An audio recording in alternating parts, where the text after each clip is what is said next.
Ladies and gentlemen, welcome to Sydney Harmon Hall.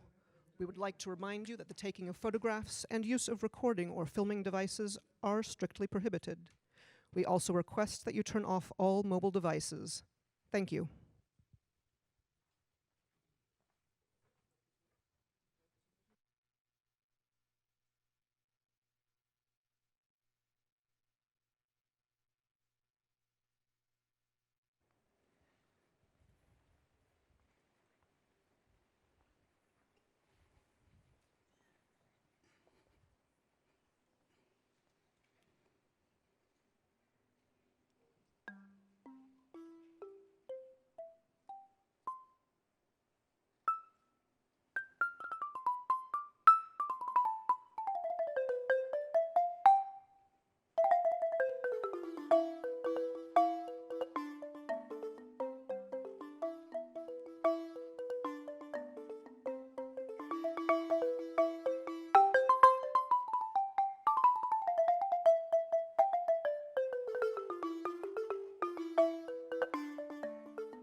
Kuyate samagera jelima kuyate bo.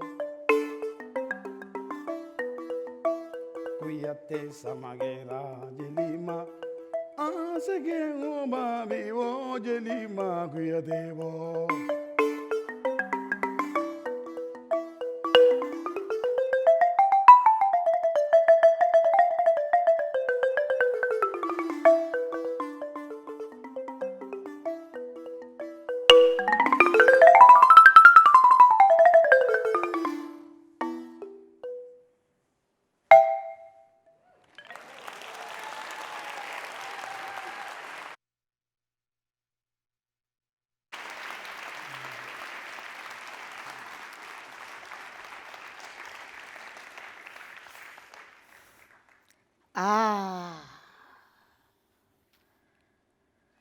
The 2019 National Endowment for the Arts National Heritage Fellows concert has been duly opened in the style and spirit of Jaliyah, the art of storytelling, by Bala Coyote, whom we will hear from a little later at the end of the program and get to know him a little closer up. My name is Queen Noor, and I am a storyteller. And I am honored and so blessed and grateful to be here this evening with such incredible artists. I came from Philadelphia, that's where I was born, but now I work across the state lines as the director of the Folklife Center at Perkins Center for the Arts in Morristown, New Jersey. But here this evening, even as a storyteller, you will hear so many other stories.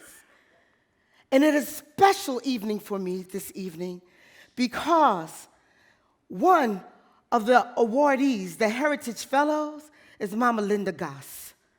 And you see, Mama Linda Goss is one of the co-founders of the National Association of Black Storytellers. She was the first president, I was the 14th. That makes it a very special evening of hearing personal stories, the personal stories that we will hear about traditions that were created and the way that the traditions are passed on from generation to generation to generation. And the other reason that it makes this evening so special is because this week I met all of the fellows and I am overjoyed to celebrate with you the National Heritage Fellows. And this evening, we're going to begin with introducing two powerhouse culture keepers. Beatrice Llamas and Blanquita Rodriguez Blanca Rosa. of Las Tesoros de San Antonio. You see, the organization, Las Tesoras, it was formulated first with four pioneering women, who made sure that attention was paid to the traditional music on the Texas-Mexican border. And Beatriz and Blanca Rosa, they have careers that stretch back to 1940. And they follow the footsteps of such heritage fellows as Lydia Mendoza. Yes, you know something about that. And there are two initial songs that are written by Beatriz. So please welcome Beatriz Llamas.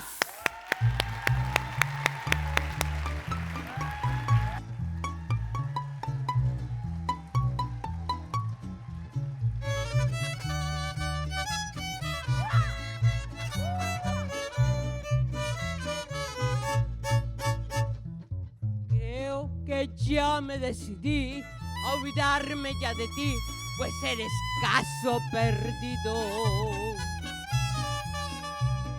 Yo mi vida te la di y todo te entregué y no supiste agradecerlo. Vete, ya no te quiero ver, ni quiero yo saber si te ha ido bien o mal. No me interesa. Eres como todos los demás que te burlan nada más de las mujeres. Tú algún día regresarás y no me encontrarás. Yo te lo juro. ¡Eso mero! Yes! Beatriz! Yes! Oh. Thank you very Yes. much. You're in my heart. Yes. From now on. How wonderful. How wonderful. Well, we can see in that song you're telling a story. So tell us about the song. Well, this song, it was the first time that a guy made me mad because he was going around with somebody else. And when I know that, I start compose my song. Oh, beautiful. So you go away because you're not sincere. Oh. And who taught you this tradition, this singing? Where did you learn it? Well, first of all, I start dancing. Oh. And then my mother told me, why don't you sing? Because you have a wonderful voice. Okay, well, mother, they have to say the good things about the daughter, okay? So she said, start singing. And that's why I start singing, to obey my mother, because he has a bad character, so I have to obey. Eh? Yes, your Okay. mama, yes. Mama always win. Yes. Okay. We're so glad you listened to your mother. That's right. Yes. That's right. Give it up. I've been singing 70 years. Wow. Singing. Right. And I forgot about the dance. Beautiful, beautiful, beautiful. Thank you. Give it up for Beatrice. Thank you so much. Thank you, Beatrice. Yes. Thank you. Thank you. Yes. With all my heart. And we'll see her come back. We're going to go Okay. this way. Yeah. All right. Bye-bye. And so, we have another powerhouse, Blanquita. Rodriguez. Oh, yes. Blanca Rosa. ¡Viva San Antonio, Texas! Te vas a arrepentir de lo que hiciste conmigo. Ya no te quiero ver, ni siquiera como amigo. Fuiste tú tan cruel Jugaste con mi cariño. Yo nunca te importé. Jugaste con mi destino. Pero recuerda mi bien que lo que se hace se paga. Espero verte al final llorando por una ingrata. Te vas a arrepentir de lo que hiciste conmigo. Ya no te quiero ver, ni siquiera como amigo.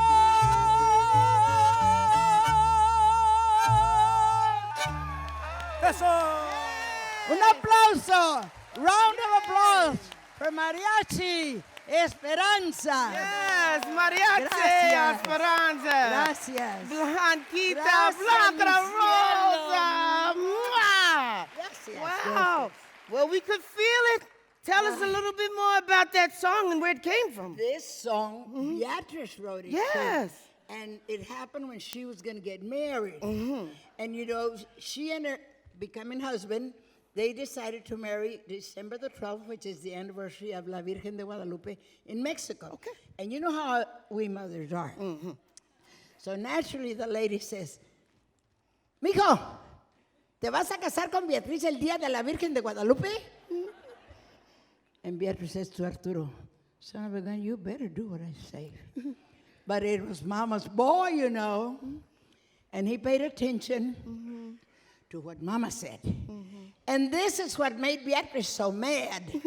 So she says, Arturo, you're gonna be sorry.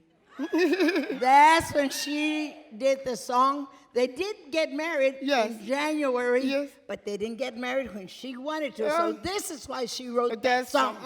That's why we have to tell those yes. stories through that music, right? Exactly. Tejano music. You better be sorry, son of a gun. Yes.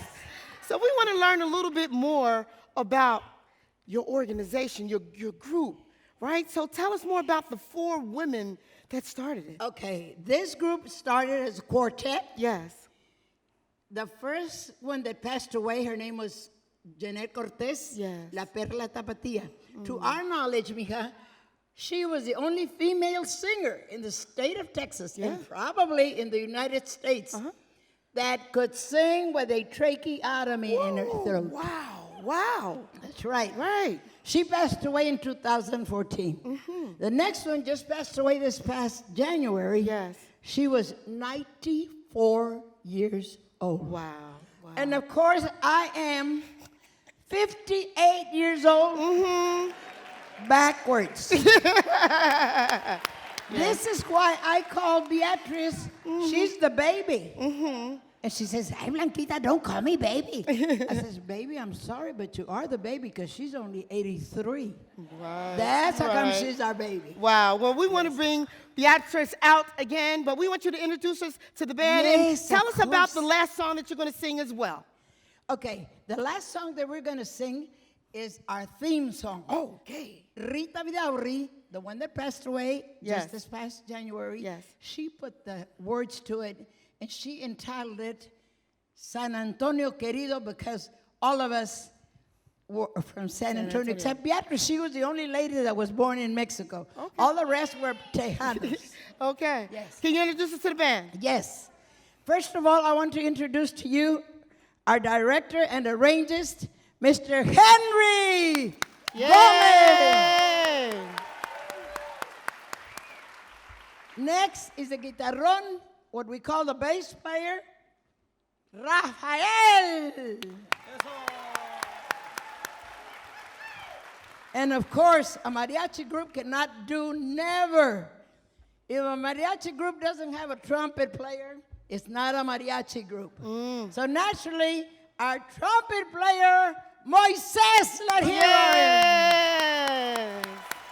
And over here, last but not least, another thing also, if a mariachi group does not have a violin, it's not a mariachi group.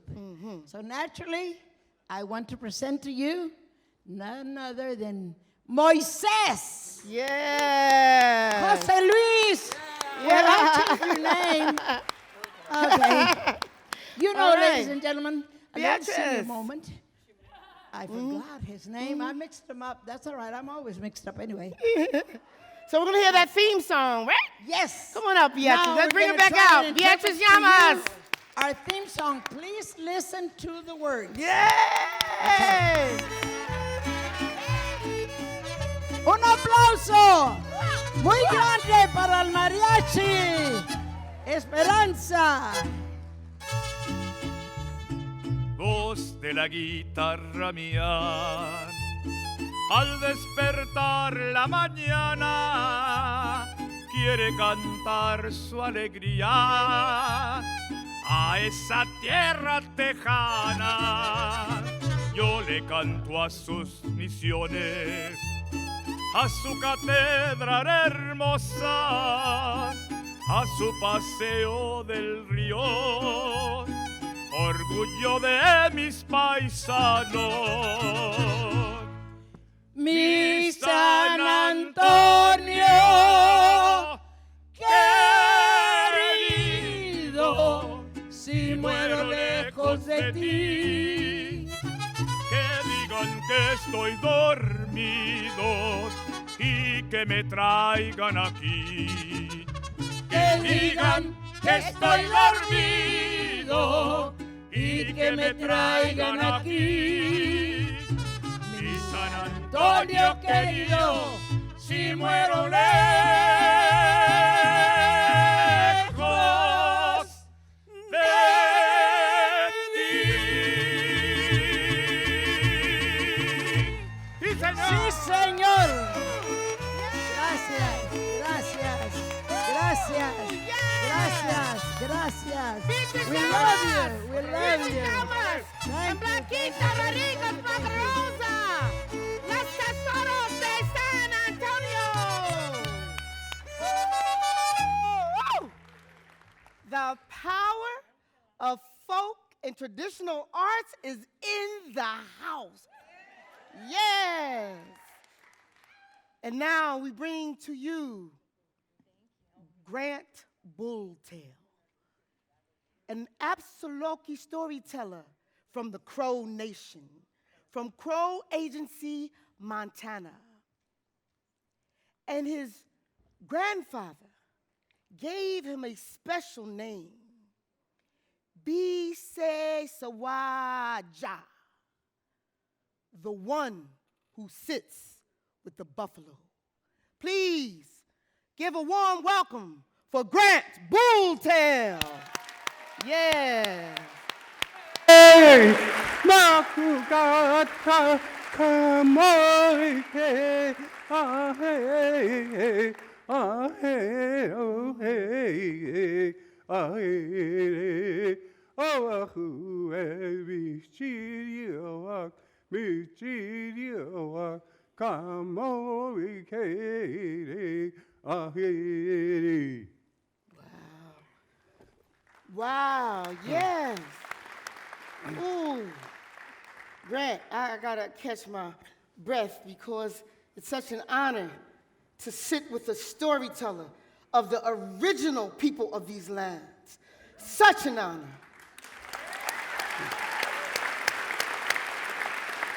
So Grant, can you tell us a little bit about what that song is? Well, whenever we do anything, we sing to the powerful forces in the universe so that whatever we do will be successful.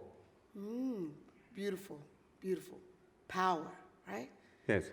So we have some images that we're going to share with the audience, and we want you to tell us some stories like about your grandfather. Where did he get his power? Can you tell us about your grandfather? Well, this is my grandfather. He comes up red. Yes. He was born in 1847 and died in 1947. And I was born when he was getting up in the old age. So I used to guide him around because he wasn't seeing too good. And he told me stories about the old days when he wandered freely from Canada to Texas and the Red River in Minnesota to the Columbia River. And it was teeming with buffalo, elk, deer, bighorn sheep, grizzly bears, wolves, and all kinds of animals. Wow. And how did your grandfather get his power? Where did he get it from? Well, one day they were hunting where Joliet, Montana now stands. They were hunting some buffalo, and they were shooting at this big buffalo bull. And they kept shooting at him, but he wouldn't go down, and he was covered with blood. Finally, some of the older people said, "Let this one go. He's not an ordinary bull." So the bull crossed the river, Rock Creek River, and then went into the valley. And here my grandfather started following him because he knew he was going to die, and he wanted to hike. So he went up over there, and then the bull went into a box canyon. And my grandfather, thinking he was dead, went into the box canyon. And in that instant, the bull charged and knocked over my grandfather and his horse and the buffalo, and he was on the bottom. And so when the bull, when his spirit left him, he gave my grandfather energy to heal, to be a leader, to help people, and also have good judgment. And whatever he does will be successful. Wow. Oh, there's your grandfather. Is that you? That's your grandfather? Yes, that's my grandfather is holding me, and to his right is my adopted brother. He's about 12 years older than I am. And then the girl is my cousin. Oh, okay. And so your grandfather held you. Yes. But then you helped your grandfather to walk when he could no longer see. Yes. And why did he give you the name he gave you? How did you get your power? Well, when I was about 3 years old, he gave me the name of Sits Among the Buffalo, because that's where he got his power. And then at the same time, he passed on his energy to me, so that could be a leader among men, have good judgment, help people who need help, and also live a good life. Wow, great. Wow. So he passed that on to you. How are we keeping this alive for the next generations? Well, he would tell me his stories. His stories when he got lonesome for the way they lived. They were put on reservations in 1872. So when he got lonesome for the Wyoming and Montana and all the lands that he wandered in, he would tell me stories about it, and he would tell me all sorts of stories. And that helped him. Yeah, that helped him get over his sadness, and how are you passing it on? How is it being passed on to the next generation? Well, I tell my stories because I love my grandfather so much, and I love the old way that they lived, and I want to be as free as they are and be cooperative, help people, be a good man, and also in our culture, the woman is the one that passes on morality and teaches the child how to live. Yes. And we've lost that. And I want people to go back to that time when we listen to the women, so that we'll have a good life and have more moral obligations to the people around us. The lessons we're learning here today. Woohoo! Now, Grant, can you tell us about the power of the land? Today we are losing something. I don't know why we do it, but we're hurting nature and the earth. And there is so much power in nature and the earth that somehow there will be some kind of cataclysmic event that will hurt a lot of people. And so when we go to Hard Mountain, we stop and appease the energy that is so that people will not get hurt, so that the earth will go on. And the Hard Mountain is very important to us. It's a landmark. of my people when they went through to the east, to the west, or the north, or the south. They always pass by there, and there's a lot of energy in it. Yes. And people go there and fast and try to get some of this energy. Yes. And every year I go down there and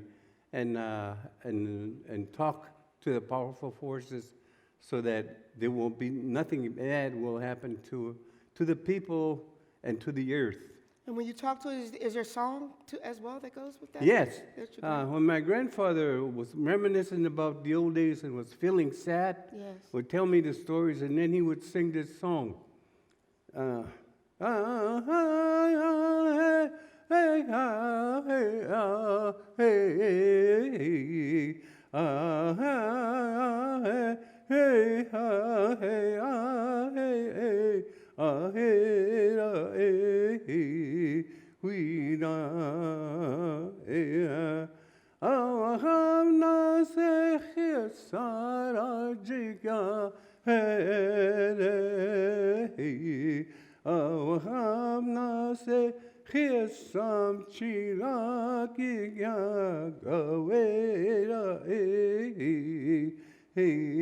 The words to that song are, Hard Mountain stands forever. Get up and look at Hard Mountain and be as good as Hard Mountain. All right, thank you so much. Everybody. Woo-hoo! Thank you so much. Thank you. Everybody, big round of applause. Come on. Look. Yes. For Grant Bulltail. Good. Yes. Come on, let's hear it. Give him some love. Give him some love. Yeah.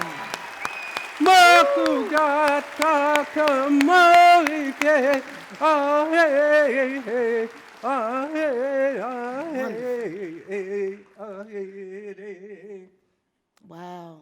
The lessons we learn. See, these Heritage Fellows, they're teachers as well.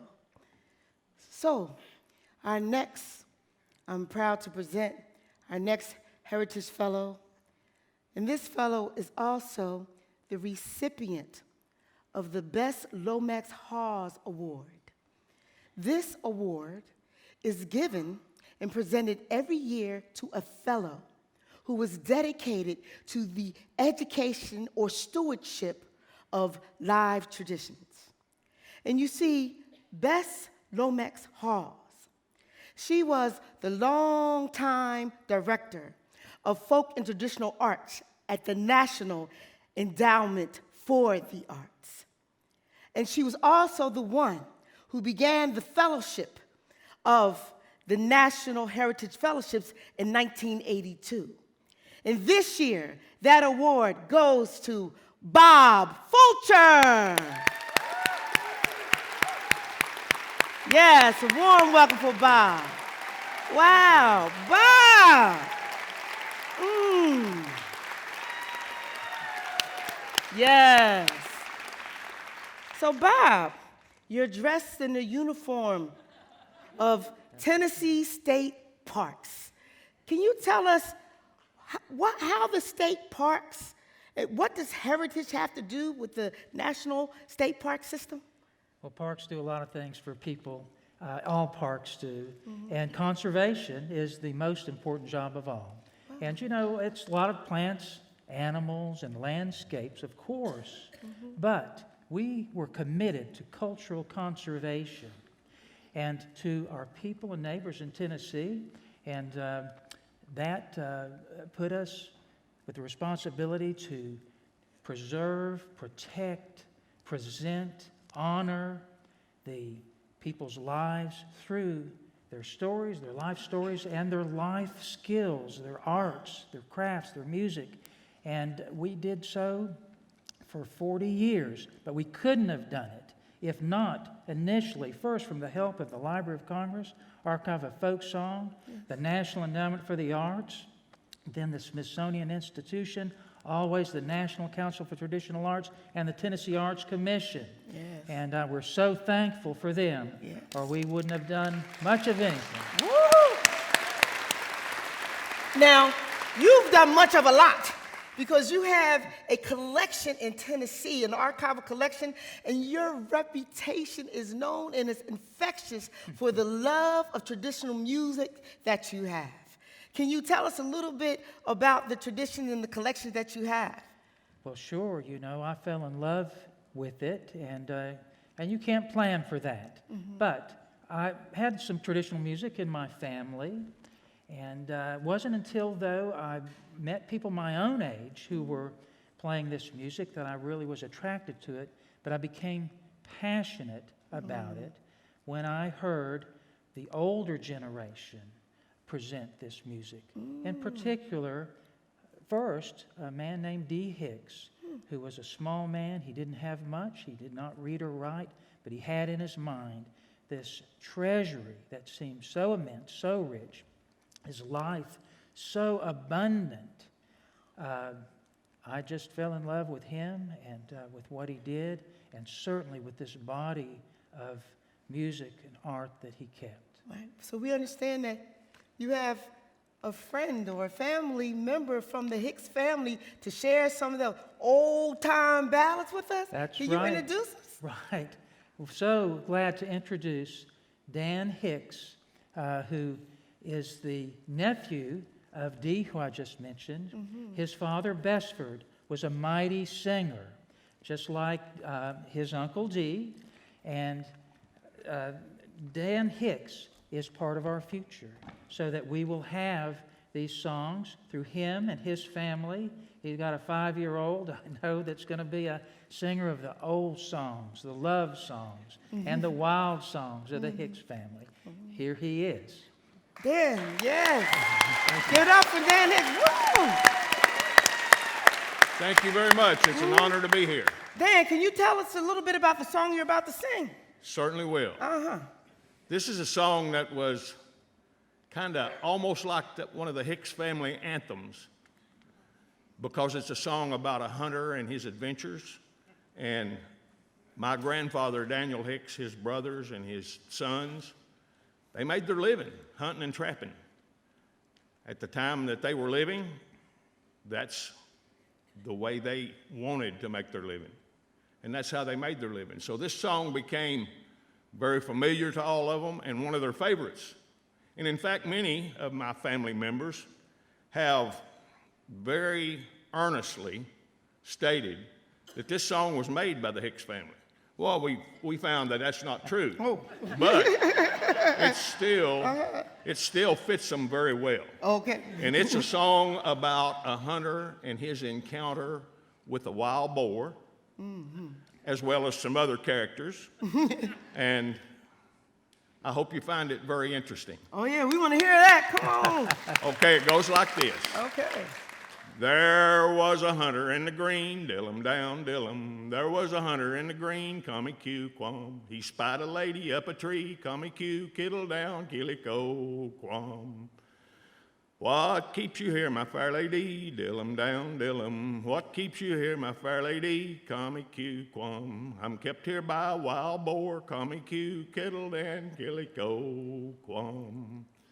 How many has he killed of thee? Dill-em down, dill-em. How many has he killed of thee? Come-e-q-quam. He's killed my lord in 33, come-e-q, kittle down, killy-co-quam.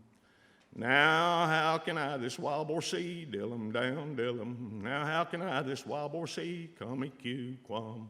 Just clap your horn up to your mouth and blow a blast both north and south. Come-e-q, kittle down, killy-co-quam. He clapped his horn up to his mouth, dill-em down, dill-em. He clapped his horn up to his mouth, come-e-q-quam, and blew a blast both north and south, come-e-q, kittle down, killy-co-quam. That wild boar came with such a crash, dill-em down, dill-em. That wild boar came with such a crash, come-e-q-quam. He tore his way through oak and ash, come-e-q, kittle down, killy-co-quam. Old Bangham grabbed him by the tail, dill-em down, dill-em. Old Bangham grabbed him by the tail, come-e-q-quam. And with a hickory did he flail, come-e-q, kittle down, killy-co-quam. They fit 4 hours in the day, dill-em down, dill-em. They fit 4 hours in the day, come-e-q-quam. At last that wild boar ran away, come Q, kittle down, killy-co, quam. Old Bangum tracked him to his den, dill-em down, dill-em. Old Bangum tracked him to his den, come Q, quam. There lay the bones of 1,000 men, come Q, kittle down, killy-co, quam. Old Bangum drew his wooden knife, dill-em down, dill-em. Old Bangum drew his wooden knife, come Q, quam. And rid that wild boar of his life, come Q, kittle down, killy-co, quam. And come a wild woman out of the woods, dill-em down, dill-em. Come a wild woman out of the woods, come Q, quam. Said, now you've killed my sporting pig, come Q, kittle down, killy-co, quam. And there's 3 things I'll have of thee, dill-em down, dill-em. And there's 3 things I'll have of thee, come Q, quam. Your horse, your hound, and fair lady, come Q, kittle down, killy-co, quam. And then she made a pass at him, dill-em down, dill-em. And then she made a pass at him, come Q, quam. He split her from her mouth to chin, come Q, kittle down, killy-co, quam. That's it. Yay! Thank you. The Hicks family. History. Folk history. Wow. Wow, this is the love. This is your love. I also understand that you're going to share with us, you brought a friend that's going to do a little bit of fiddling.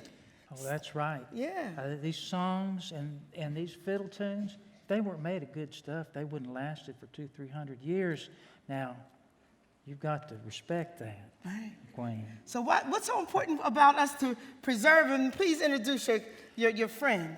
Well, let's please welcome Joseph DeCosimo, Yeah, who is okay. from Signal Mountain, Tennessee. Yay, Joseph. And Joseph, he started young. He fell in love with it, you know, and he started going to some of the master fiddlers, some of the old timers when he was still in high school to learn. He got to meet Bob Douglas, a 100-year-old centenarian fiddle player from our area, and learned much of the repertoire. He came to help us on the Cumberland Trail project that I work on when he was just on his graduation night, the first time he played music for us, for our trail. Wow. And then he came to work for us, digging trail with the mattock through the wild woods, carrying his fiddle out on the trail, and being a folklorist for us. Right. And now he is Dr. Joseph DeCosimo, and he's going to play the music. Wow. I've asked him to play a tune by Clyde Davenport, one of the great ones. All right. This is a piece that I learned from Clyde Davenport, who is a National Heritage Fellow himself, a beautiful fiddler who plays with a smoky, slippery style. He's 97 years old, and he still fiddles just a little bit. But this piece goes way back. It's an old piece. There's pieces that are made for dancing, but this is a piece that's made for listening. It's filled with old drones and just kind of a rich, full sound. It's made to fill up a room, and so hopefully it'll fill up a room tonight. And it's a tune that came through his family from one of their neighbors, a neighbor named Will Phipps, who was born in 1829. The piece is called Getting Up the Stairs. Okay.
Casimo.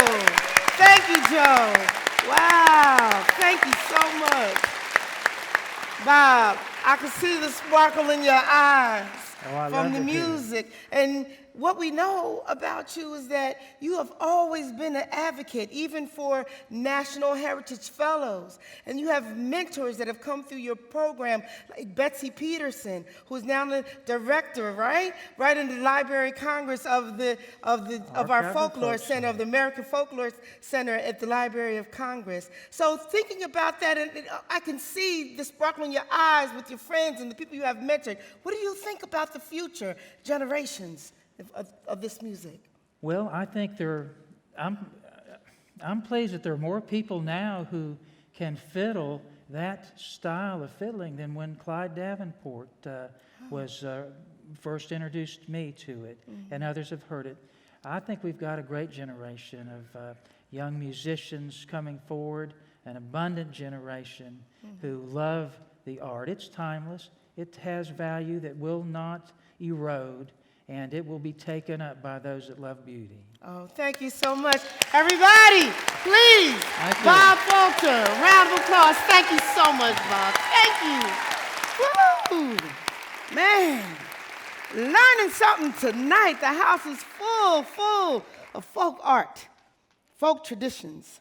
And at this moment, I'd like to bring to you, and I'm pleased to bring to you, Tony Chabot of the National Endowment for the Arts.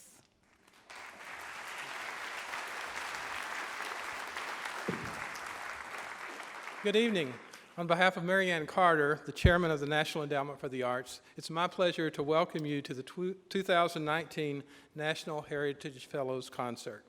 Every year since 1982, the National Endowment for the Arts has awarded National Heritage Fellowships, our nation's highest honor bestowed on its traditional artists, to a broad array of extraordinary artists in recognition of their artistic excellence and their valuable contributions to America's diverse cultural heritage. This year's National Heritage Fellows received their awards Wednesday evening in a special ceremony at the Library of Congress. The Arts Endowment values the collaboration of our partners in planning and executing this year's awards, namely the National Council for the Traditional Arts,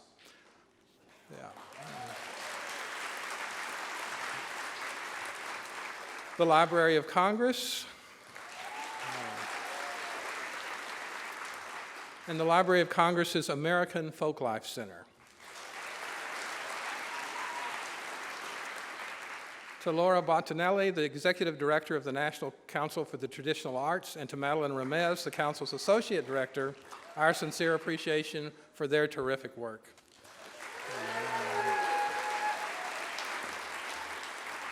And of course, a heartfelt thank you to my colleagues at the National Endowment for the Arts. The NEA's Director of Folk and Traditional Arts is Cliff Murphy. Cheryl Sheehy and Bill Mansfield serve as the program specialists for folk and traditional arts.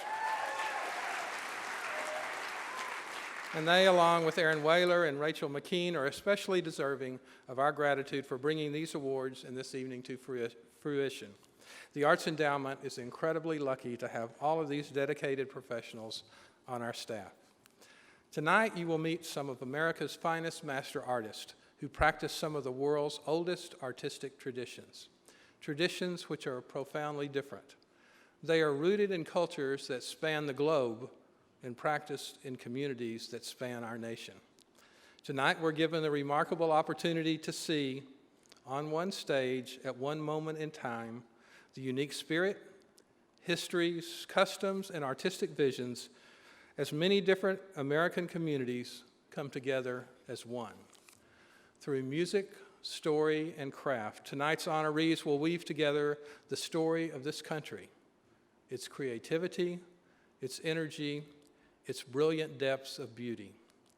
To witness the diversity of our nation brought to life through the arts is nothing short of magical.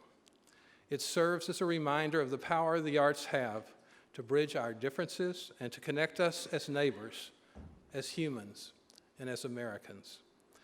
I thank our National Heritage Fellows for sharing their gifts with us tonight, and for spending their lives sharing their gifts with their communities and with this nation.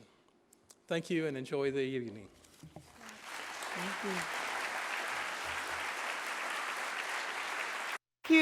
Thank you, Tony, and thank you to the National Endowment for the Arts for the support of these fine artists that we have on the stage and that we're experiencing this evening and celebrating this evening together. It is my pleasure now to introduce you to our next fellow, James F. Jackson, who is a leather carver from Sheridan, Wyoming. And the style that he is so exquisite in is a style that's called the Sheridan style of leatherwork. And it's fine tooling of flowers and swirls. And Jim is known not only nationally for his work, but also internationally. Please welcome Jim Jackson.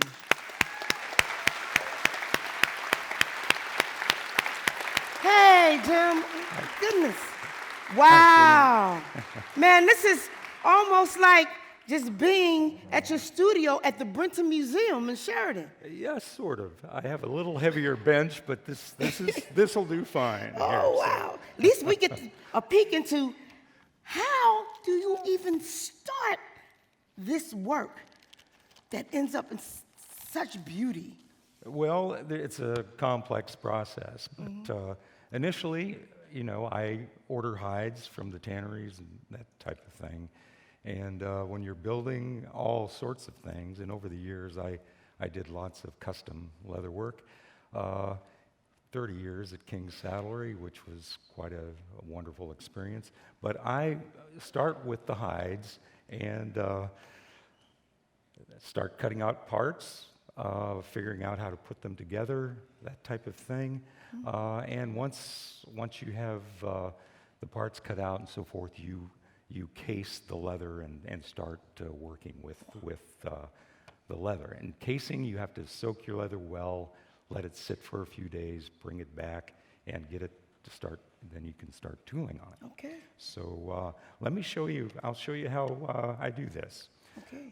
So initially, what I do is I take a piece of leather, whatever shape and size it is, and I take a stylus, and I'll show you how quickly I just draw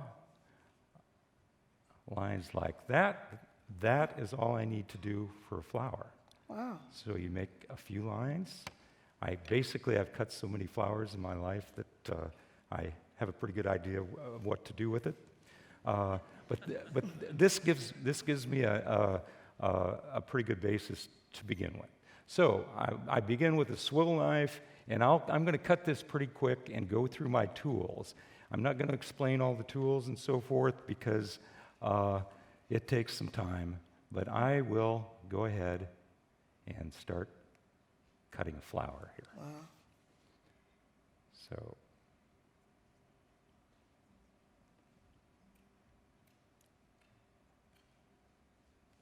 I'm not normally cutting for all you folks, but I've spent long hours.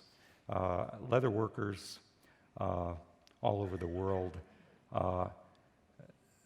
they're sort of souls that they have to love what they're doing because they will spend many hours alone, late night, stamping and making different kinds of things. Okay, so basically, I've cut a flower here.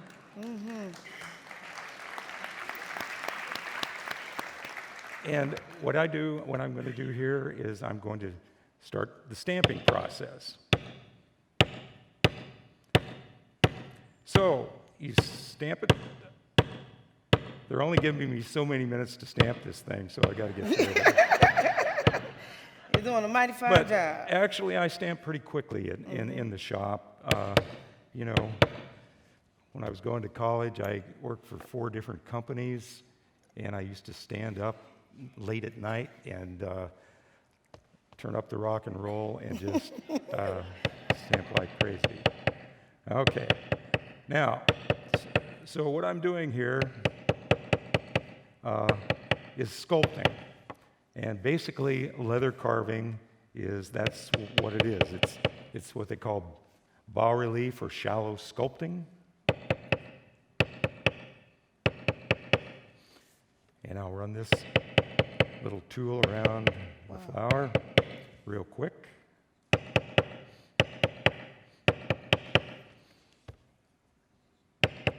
Now, you can imagine if you're stamping a large piece or something with lots of tooling on it, what you do basically is you carve it with your knife, and then you go back and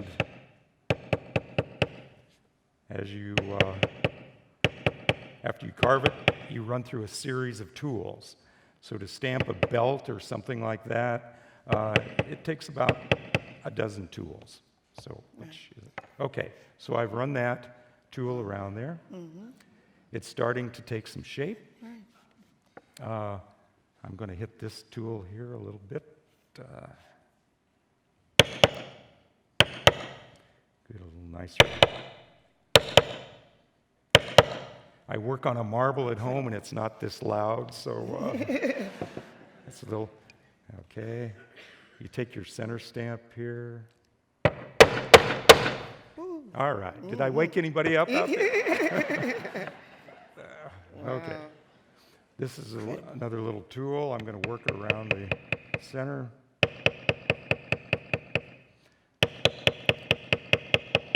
Shape the bowl of the flower.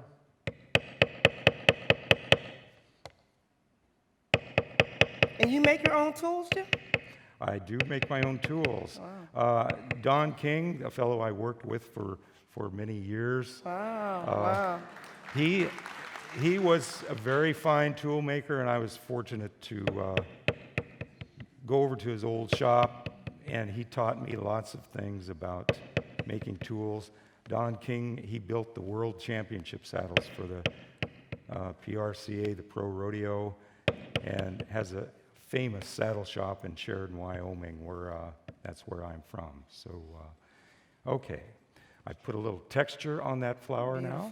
Beautiful. I'm going to go back and let's put a few turnbacks on it, like so. Wow. And done that. And I'll go to a shading tool. So you've got a little tool like that. Yeah. And so this shading tool will give some real nice character.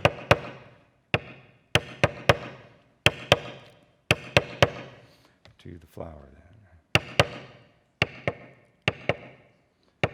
And if you're stamping late at night, you kind of develop a rhythm as you work. Hopefully you're not waking up your neighbors.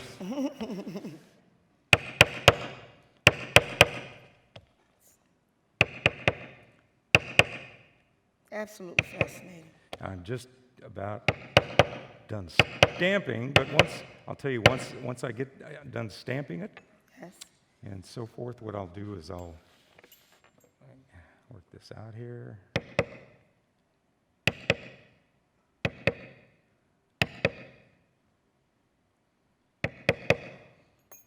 Okay, you can see that's just turning there. Just wow.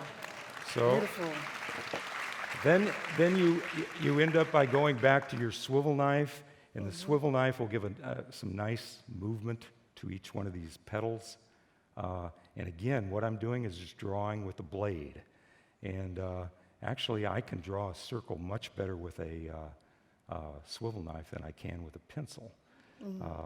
So it's like ice skating or something. The more blades you have in the leather, actually the more control you have over the knife and so forth. So I put a few more little finish cuts on here, like so.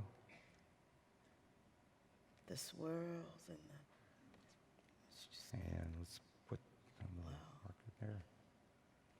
Okay, so there's a flower that wasn't there a few minutes ago. Gorgeous. So That is beautiful. Wow. Where did you start this tradition at? I started the tradition. Well, I didn't start the tradition You- way I back. know. I wish I started the Okay. tradition. Where was your But, start of the tradition? Yeah. Well, I got into leather work. My father was a saddle maker, very fine saddle maker. He built saddles down in Denver, Colorado for a while. And when I was a very young man, he moved back to Wyoming. He was a cowboy from Wyoming.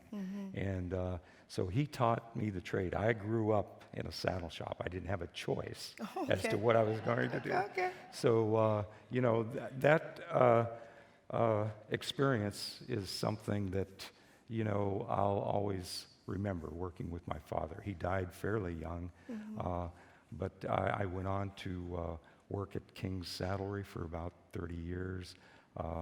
But I had other things I did as well. So, All right, wonderful. so- But this Sheridan style, how is it distinct and different from other leather work? Well, Sheridan, Wyoming, Yeah. where I come from, happened to have a group of men that were extremely talented leather workers and saddle makers. It's really kind of a mecca for leather workers. So the Sheridan style itself they took the old style of tooling from the 30s and 40s that you'd seen in Texas and California and various things. And what Don King did is, when he was building those World Championship saddles, is he condensed the patterns, made the flowers smaller. These are sort of nesting circles. There's a vine that flows all the way through the pattern, as you can see. And that laying out and designing the composition is what makes the style. Right. And those of us who work with Don and those fellows, Bill Gardner, Chester Hape, some of those fellows were really fine carvers. And I was fortunate to grow up and go to work when I was a young man in a shop like that. That passed on that tradition. And so all of your work So, is the Sheridan style, and then you have this work here that mixes your fine art with it Yes, as well? when I was a young man, I worked in my father's shop, worked at the old Ernst Saddlery, and then I went off to college. And I got my master's degree at the University of Wyoming and taught for a little bit in design classes, worked in the museum as a curator, but I always had a shop, saddle shop or leather shop, and a studio. So I was a painter, and I couldn't get away from the leather work, though. Okay. I made a pretty good living as a painter, but the leather work was always there, went back and forth, and at one point I just realized I had to do both. And so I started combining the two. Right.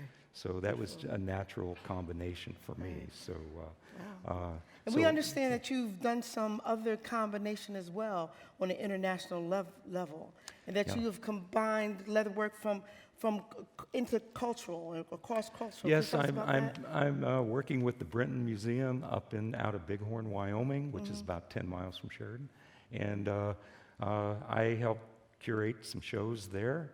And I'm working on a show right now of 25 artists, 15 Japanese, 10 North American carvers, some of the finest carvers in the world, and we're putting the show together. And what's really interesting about that show is the fact that I'm working with another culture, and working with another culture, just like you're seeing here tonight. They call it, I've read some articles about the edge effect, where you get all of this synergy and energy when you have two cultures, same trade, same tools, same material. You get those together. I mean, Japan's on the other side of the world, and they have been influenced by the carving in Sheridan, Wyoming. You can go into any leather shop in Japan, mention Sheridan-style carving, they know what you're talking about. Wow. So that tells you how much of an influence that diversity. But there's some beautiful work coming out of that combination. And I think that's what's happening in our country. That is what this nation is about. Right. So, Thank you so much. Everybody give it up for Jim Jackson.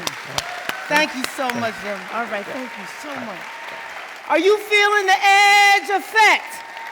In the house, are you feeling the edge effect of all the wonderful culture and folk and traditional arts that we are bringing to you here tonight? And now it is with joy that I introduce our next Heritage Fellow, Dan Ansargi. And Dan is from Boise, Idaho. Now, Dan is Basque American, second generation.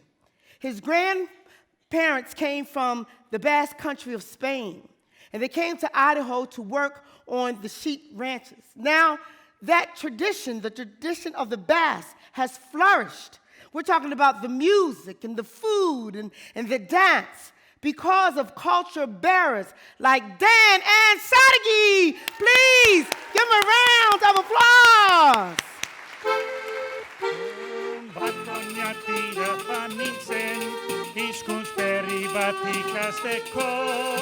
Jauna pateke sanno standani nere lagun bata salduko Pere necera sartu papiñan Mikol kota familia guztiz Etxerra eta sartu bahama Ala babata hiru motin Sartzen bazara Luisen Oñatiko kalizarra Seixau eskatuko dozu, Bixente Guridi jauna.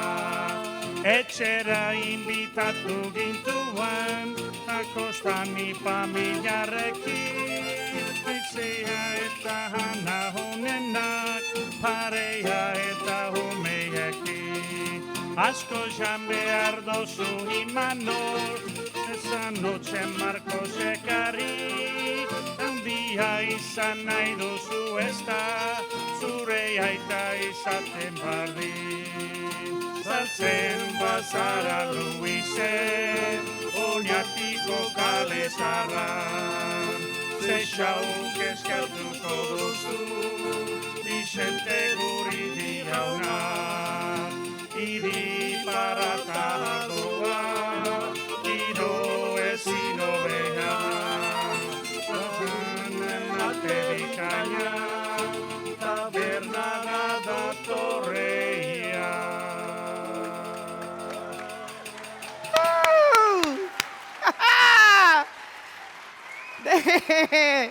See, you brought some friends with you, but the music right there, the language.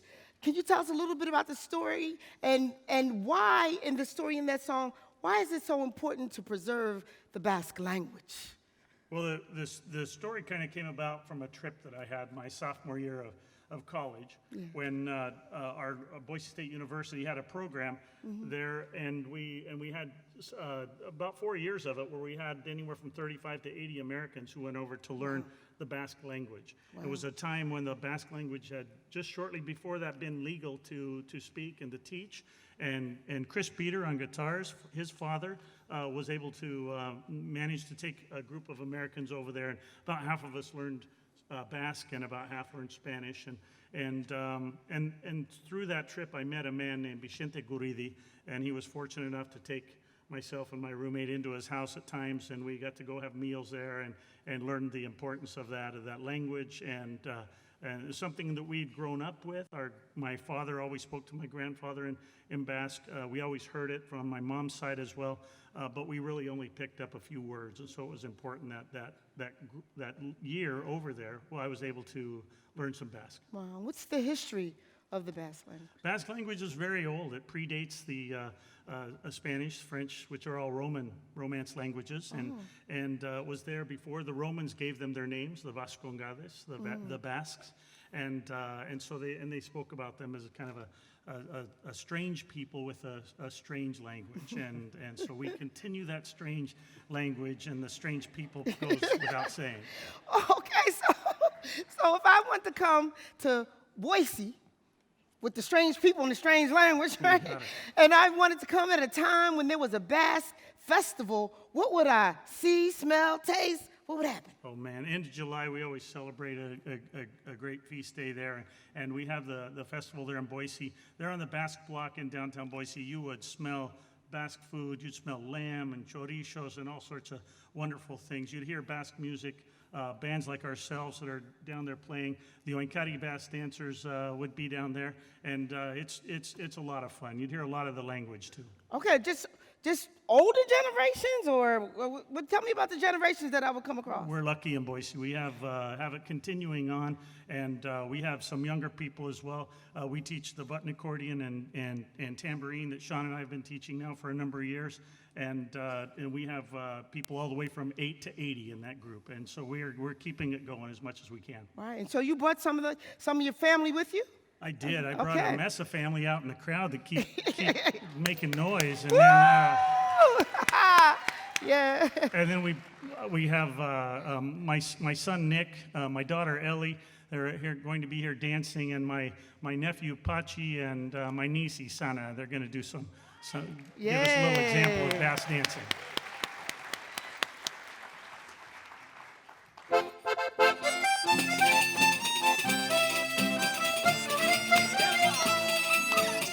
Hey.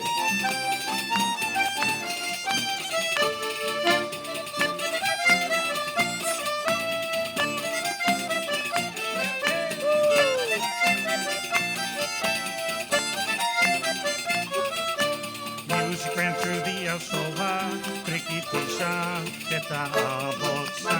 They fell, look at each other, Banyate Bekatuta. Their amas and naitas were watching as the young ones laughed and danced and sang. The city were dimming and welcomed their romance. Hey. Woo.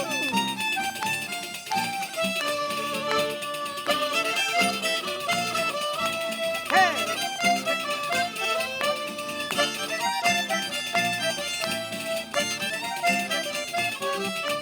Watch the ships as they sailed, El Anchove, Kilpora.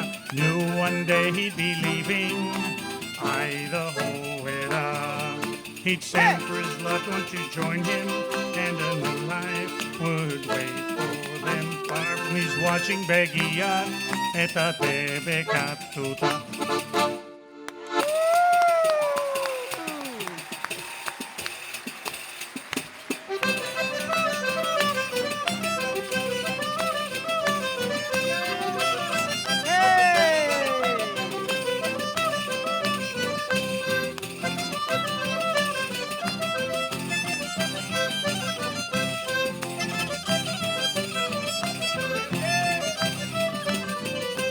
Hasi ziren jotzen espaldi, bai ezkontzen eta baitere jaialdin. Domingok eman zizkion bere semeari, ai oie, panderu zarori, titik isabai eta bateria lurri.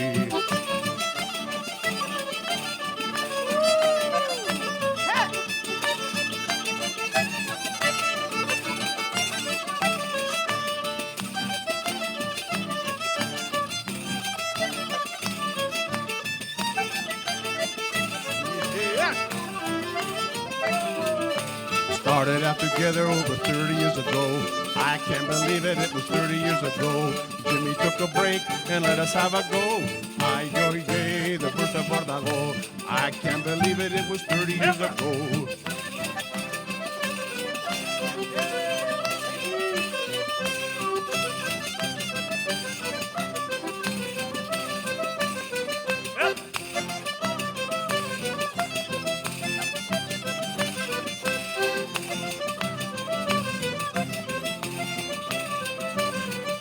Hasi ziren jotzen aspaldi, bai ezkontzen eta baitere jaialdin. Domingok eman zizkion bere semeari, ai oie, panderu zarori, titik isabai eta bateria lurri. Woo! Yes.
Amen.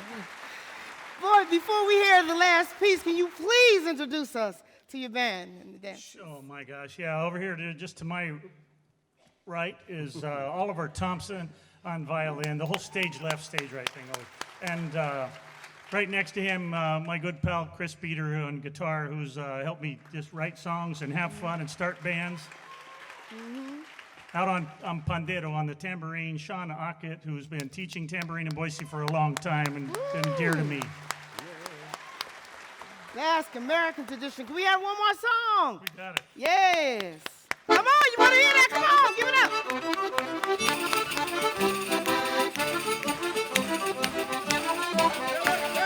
Hey! Hey!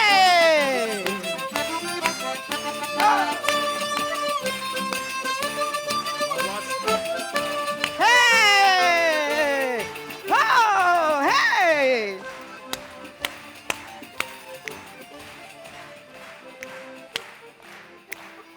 Hey!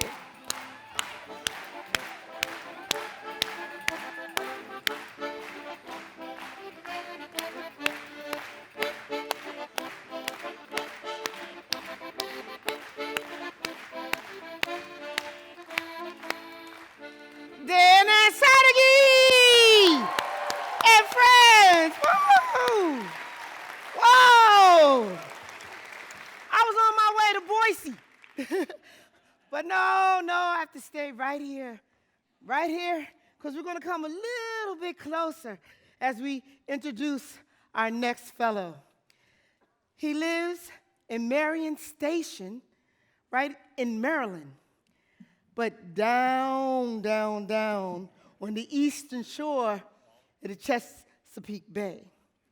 And we know that on the Chesapeake Bay, that is the largest estuary in the United States, where there are seasonal migrant birds and there's a spawning ground for marine life.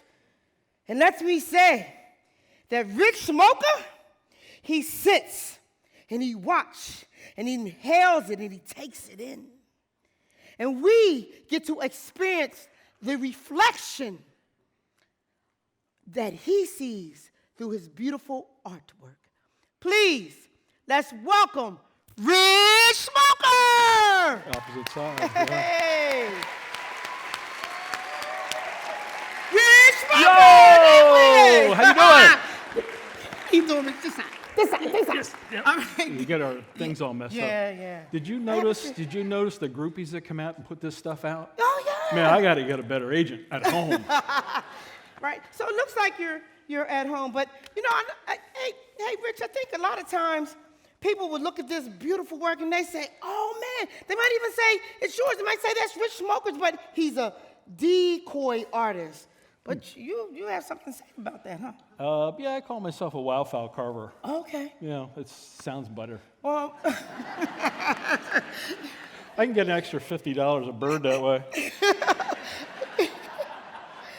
and is it also because there's something more to? No, I don't like the term decoy carver because it solidifies you into one group. I like to carve birds from all over the world. I've worked with birds from all over the world and with birds from all over. But it's fun to do. You know, this has been going on my 51st year of doing this. Keeps me off the street. Wow. I'm only 28. It's been some tough years. So I see you carve and tell stories, I see. So especially to myself, because I work alone. Okay. So when you're home, tell us about the space. This looks like something at home. Tell us about where you live, where you're from, and. Well, I don't have I have a lot more junk than this at home. Okay. If you ask my wife. Okay. So this is pretty much how I start. Every bird that I make, I start on paper. It starts with an idea, and I research it, and then I'll draw it on form and get an idea of spatial considerations. put it all together that way so I can see the bird in the wood before I begin. Wow, wow. And are you on an island? Is that where you're? I live in beautiful Marion Station, Maryland. Okay. It's actually, we call it Marion, but I live on the banks of the Big Anamessic River. Wow. Which is great. It's an island, and there's 17 houses that are there. Oh. And not all the people are there all the time because there's a lot of people from away. Oh, wow. So they come down on weekends, but I'm there during the week, and most of the keys that I have to their houses, I get to go see their liquor cabinets. Ixnay on the talk say, you know. And by the way, I wore my best apron tonight, too. Oh, wow, yeah. Well, we can tell you do the work. So take us from how you start to how we get over here. I'd be glad to. The beautiful thing, let me just clear this too. The beautiful thing about where I live is I can walk out of my back door and I can deploy my decoys in the water right behind the house. Wow. You know, Wow. and you just can't do that everywhere. Okay. Most people have to put them in their bathtub and play with them that way. Okay. Take us from the how you start to make them before you put it in the water. We didn't go this way in rehearsal, did we? No, we did not at all, right? But I like this, Reg. This is who we are for real. Yes, we are. All right. Oh, life is too short not to have fun. Yes. Amen. Yeah. Oh. Oh. I'll step back a bit. What I start out with is a block of wood. Okay. I'll cut it out on the bandsaw, and then I will pick up, whatever whatever tool I want to use to remove the block of the excess wood on the block, whether it be my hatchet or whether it be a draw knife, that sort of thing. But I generally like to start with the hatchet. Come on out. Nothing's wrong. I've never had an accident. Oh, wow. Never had an accident. All right. My friends call me Nubby. Yeah. What I'll do is I'll take my hatchet and I will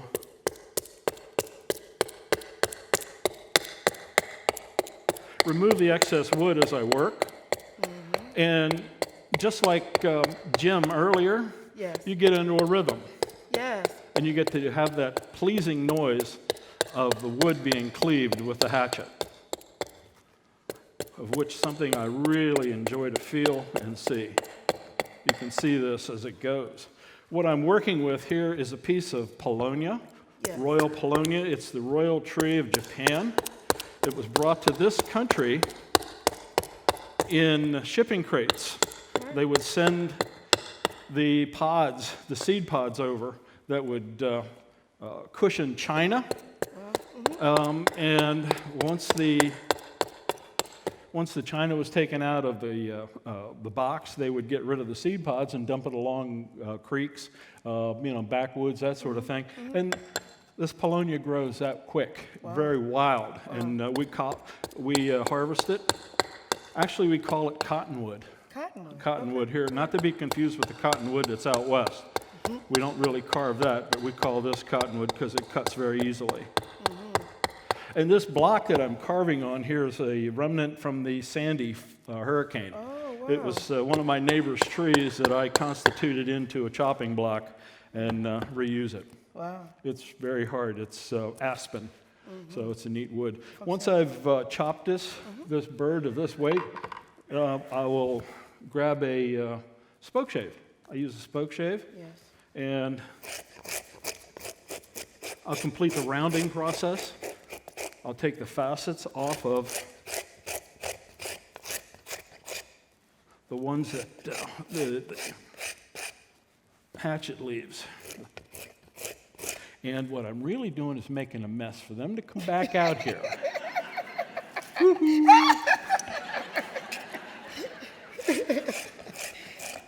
Oh, I'm a bad influence. Nah, this is all good, all good. Well, all good with the wood. There you go. I have a T-shirt that I think I'm going to get at one point that says "Grandpa, the bad influence." You know, the man, the myth, the legend, the bad influence. I love it. So you get the idea how quickly a form will develop. A very simple form. From that, I generally use my knives, gouges, and chisels, and continue the process, depending on how this is all working. So I can work on that. I also We'll then switch over to the head Okay. and carve it with the same tools. And at no time do my fingers leave my hand. Come on, what did you expect? The tickets are free.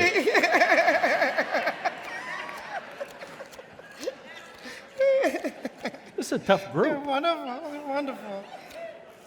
Oh, they're good. They're right with you. They're just right with you. They're just following you. They can't. Oh, they can't follow me? Yeah, they know they're What following about you. over They're trying here? to figure out how they're going to Okay. do this when they get home. Oh, yeah. To be honest with you, life is too short not to have a good time. That's right. That's right.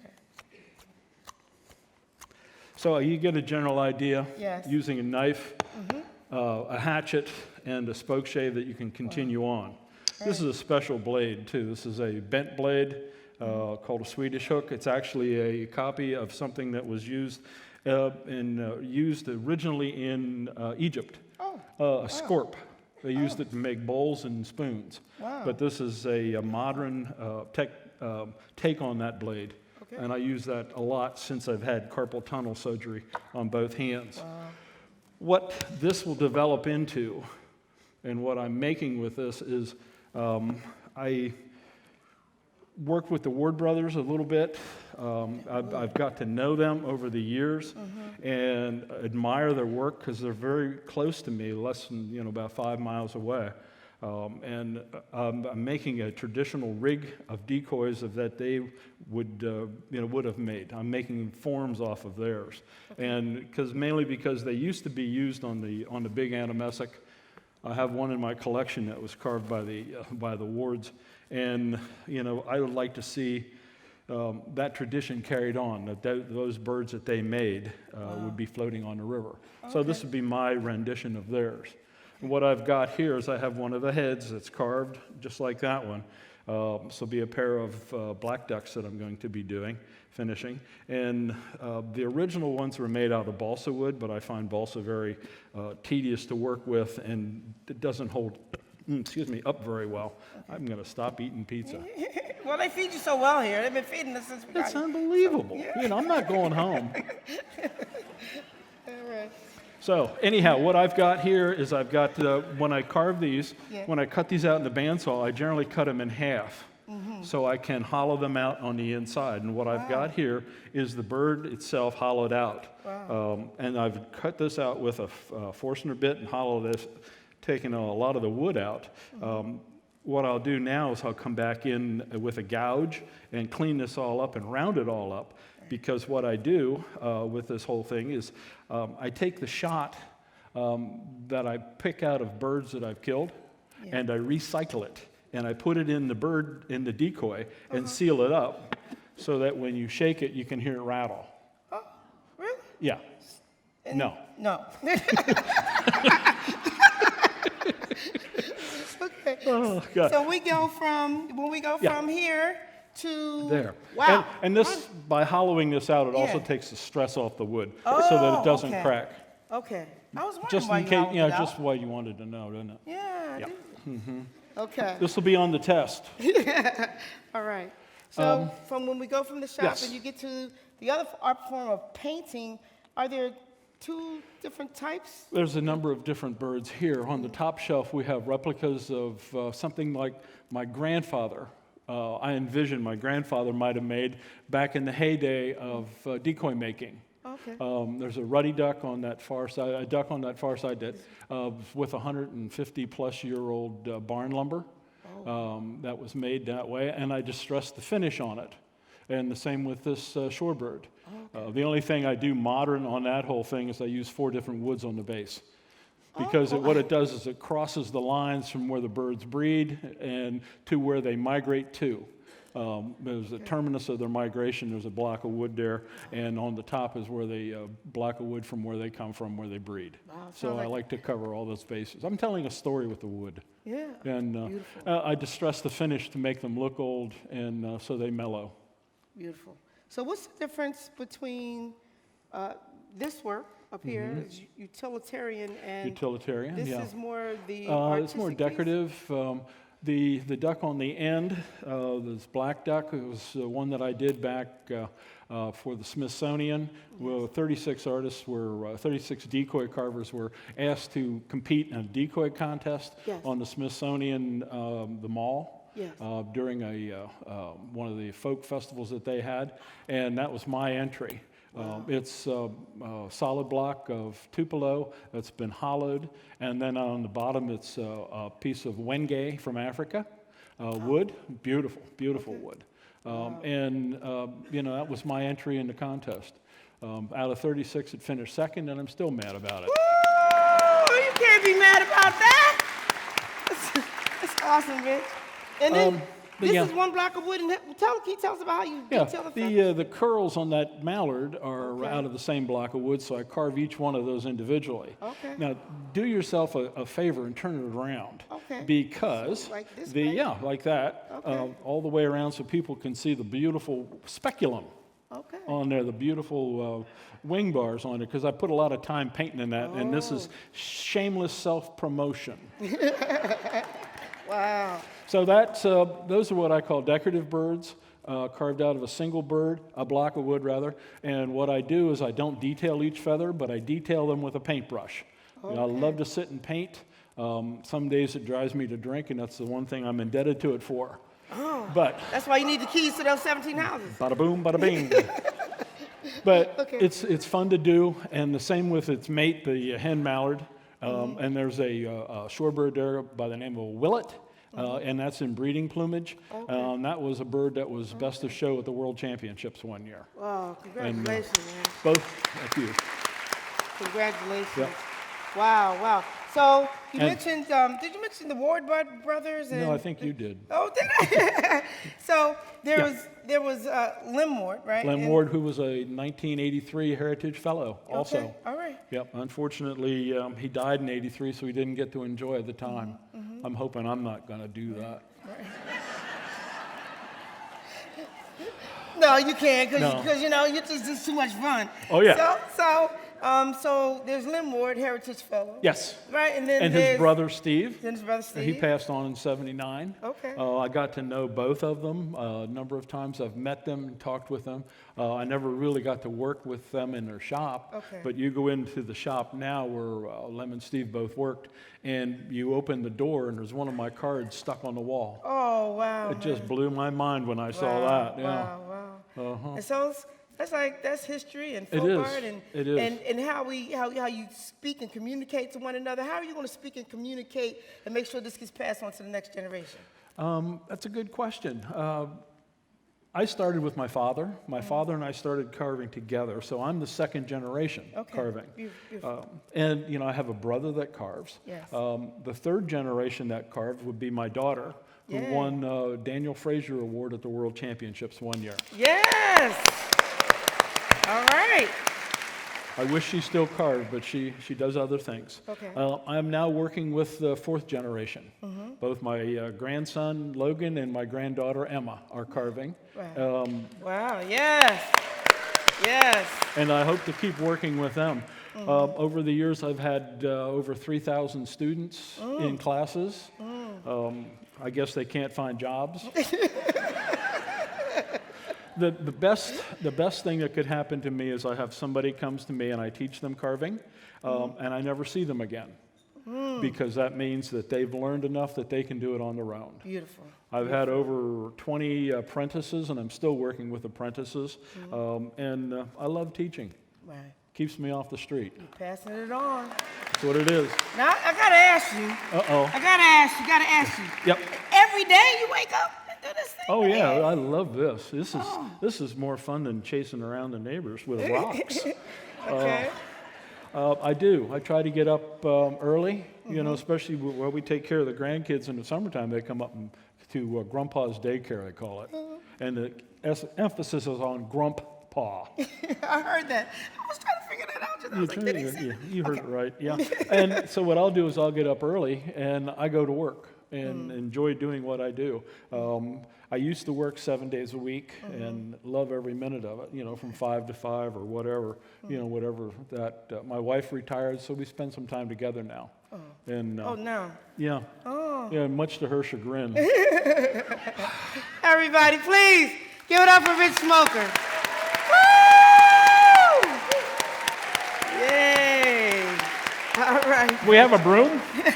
Thank you. We don't have to do that. Thank goodness. And by the way, you clean up real good. Thanks, Rich. Wow, wow, wow, wow. It is now my heart's pleasure, my spirit's pleasure to introduce our next Heritage Fellow, Mama Linda Goss. Yes. So Mama Linda Goss comes from the Smoky Mountains of Alcoa, Tennessee, but she now lives in Baltimore, Maryland. And as I shared with you before, she is the co-founder with Mother Mary Carter Smith of the National Association of Black Storytellers. Now, the idea came to them in 1982. The same year, 1982, that the National Heritage Fellowships began. So do you see that effect again? So that there's a merger here in this historical period of Mama Linda Goss getting this award for black storytelling. And when it started as an organization, and now there are over 15 affiliates around the world. And with all the members, Mama Linda is going to make sure that you get cards from her, because she's going to make sure that your spirit is well, that she's caring. And then you get on the phone and you talk to Mama Linda, and she's going to ask me, how's your mother? I love your mother. So we talk about that, but then we're going to talk about history or present times and what black storytelling, the relevance of black storytelling to it. It is with great honor that I introduce to you Mama Linda Goss, accompanied by David Fakule.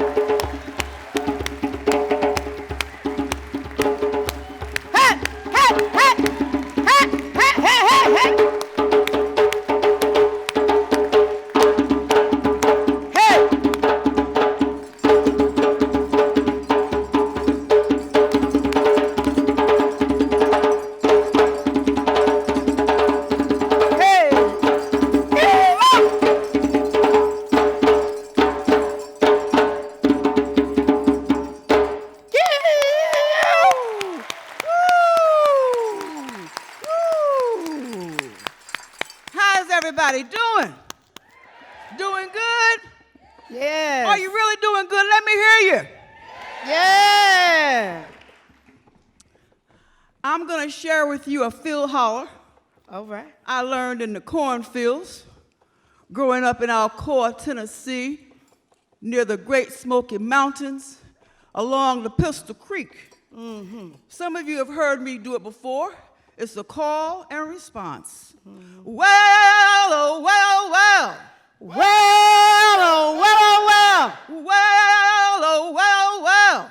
Well, oh, well, oh, well. It's storytelling time. It's storytelling time.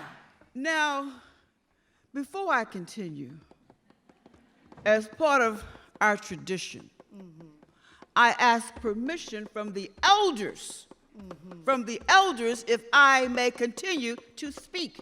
Elders, do I have your permission? Yes. All right now. We're going to do a little welcome song, a little call and response. This rhythm comes from my Tennessee background.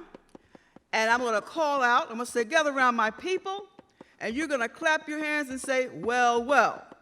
And you just have to sing along with Dr. D here. It's very easy to learn. We just get into the rhythm, okay? Are you ready out there? We're ready.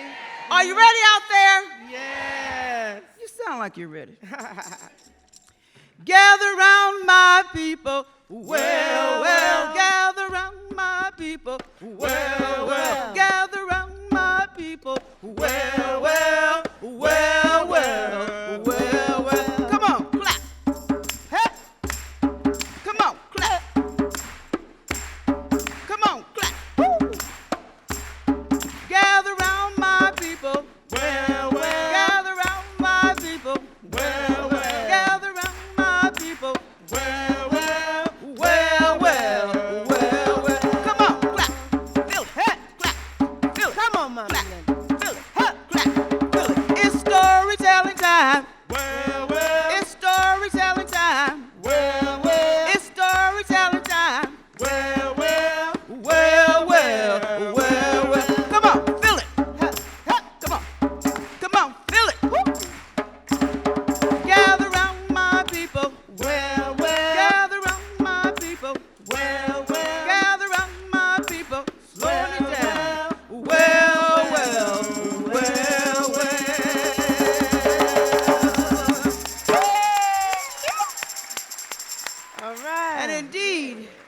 Gather around my people.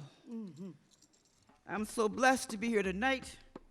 I give praise to the man upstairs, as I call him, and to the ancestors, and respect to the elders. And my goal has always been to uplift our youth. The story I'm going to share with you is called The Caterpillar Blues. I created it about 15 years ago when I was teaching in Philadelphia. And this is for the school children of Philadelphia, to encourage them, to give them hope. Now it's for everyone. The rhythm, the style I sing it in, comes from Junior McNear, my daddy, who was born down in Alabama, but came to Tennessee when he was 3 years old.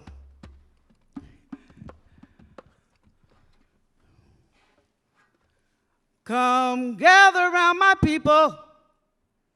I got a story to tell about this little friend of mine who isn't very well.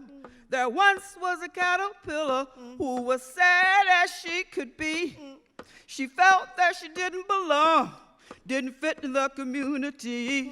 She crawled around the neighborhood singing her sad, sad song. Mama Elephant heard her cry and she said, "My child, what's wrong?"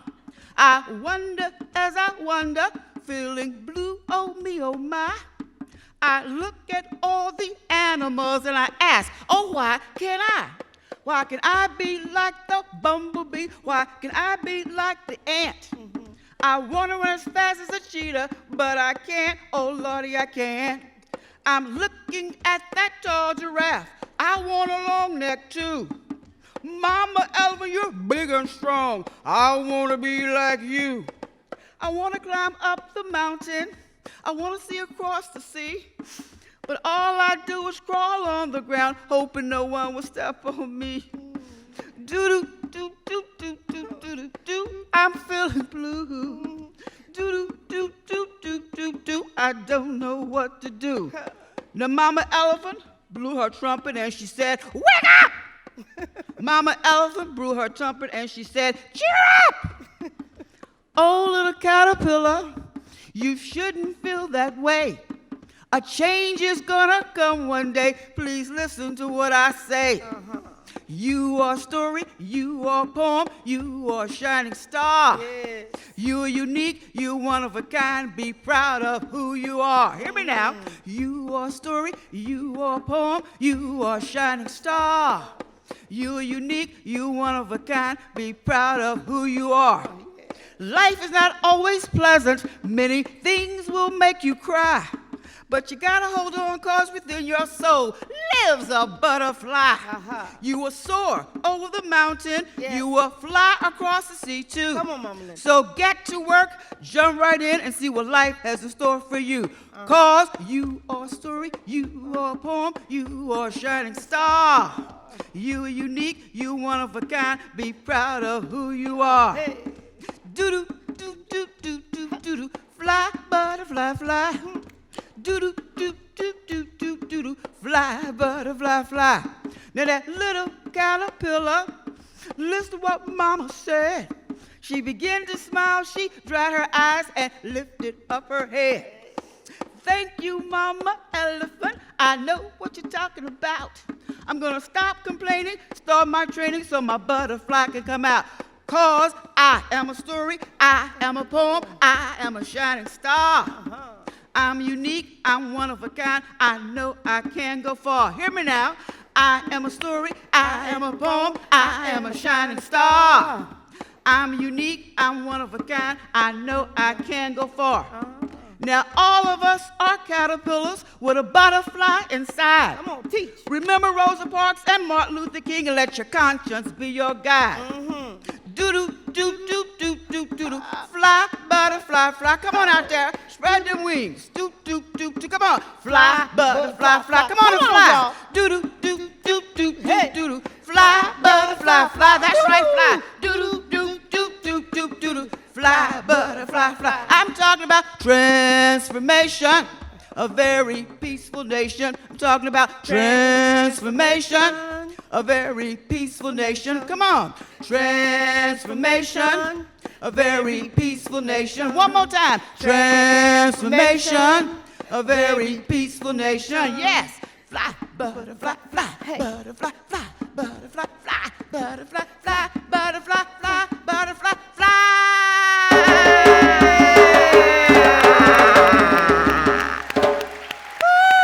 Woo! Yes. Yes. You see, people, we all got something. That's right. We all got something inside to share. We all got a light. We all got a light, and we need to let it shine. Oh, we all got a light, and we need to let it shine. We all got a light. Come on. And we need to let it shine, let it shine, let it shine, let it shine. This little light of mine, come on everybody, sing. This little light of mine, I'm gonna let it shine. Whoa, this little light of mine, sing it. I'm gonna let it shine. Believe it. This little light of mine, I'm gonna let it shine, let it shine, let it shine, let it shine. Come on, let me feel you. Sing it one more time. This little light of mine. Come on, that's right. I'm gonna let it shine. You can dance like her. This little light of mine, I'm gonna let it shine. This little light of mine, I'm gonna let it shine. Let it shine, let it shine, let it shine. Come on now, one last time. This little light of mine, I'm gonna let it shine. Well, this little light of mine, come on, Mama Linda, I'm gonna let it shine. This little light of mine, yeah, yeah, yeah, I'm gonna let it shine. Let it shine, let it shine. Let it shine.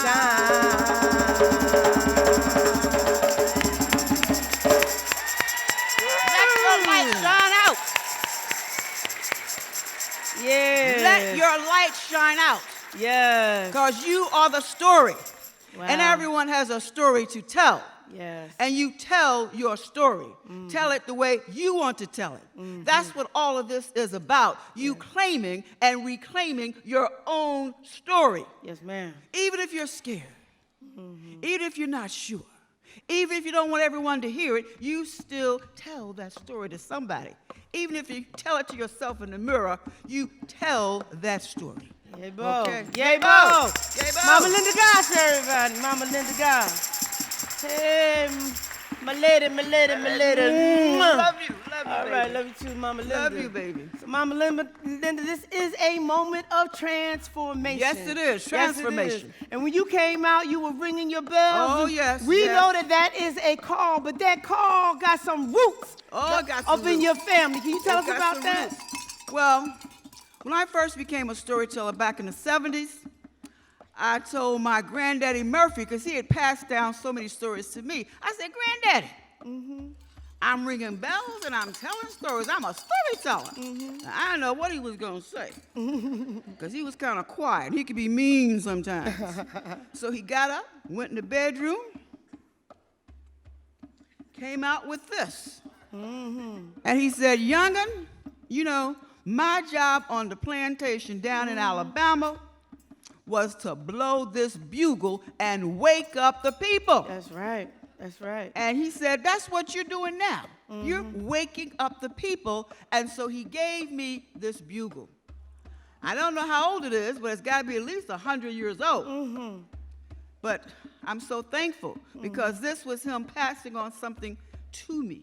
Yes. Because the storytelling, my love of storytelling, began sitting at the knee of my granddaddy Murphy. All right. Thank you, Mama Linda. So, Mama Linda. Yes. Yes, you are waking us up, and you have been waking us up with Black storytelling. Yes. You, Mother Mary Carter Smith, founded the National Association of Black Storytelling, waking us up. Yes. What is Black storytelling, Mama Linda? Black storytelling is what you just heard, what you see. I dress this way because everything I do and say tells a story. It's talking to the rhythm of the drum.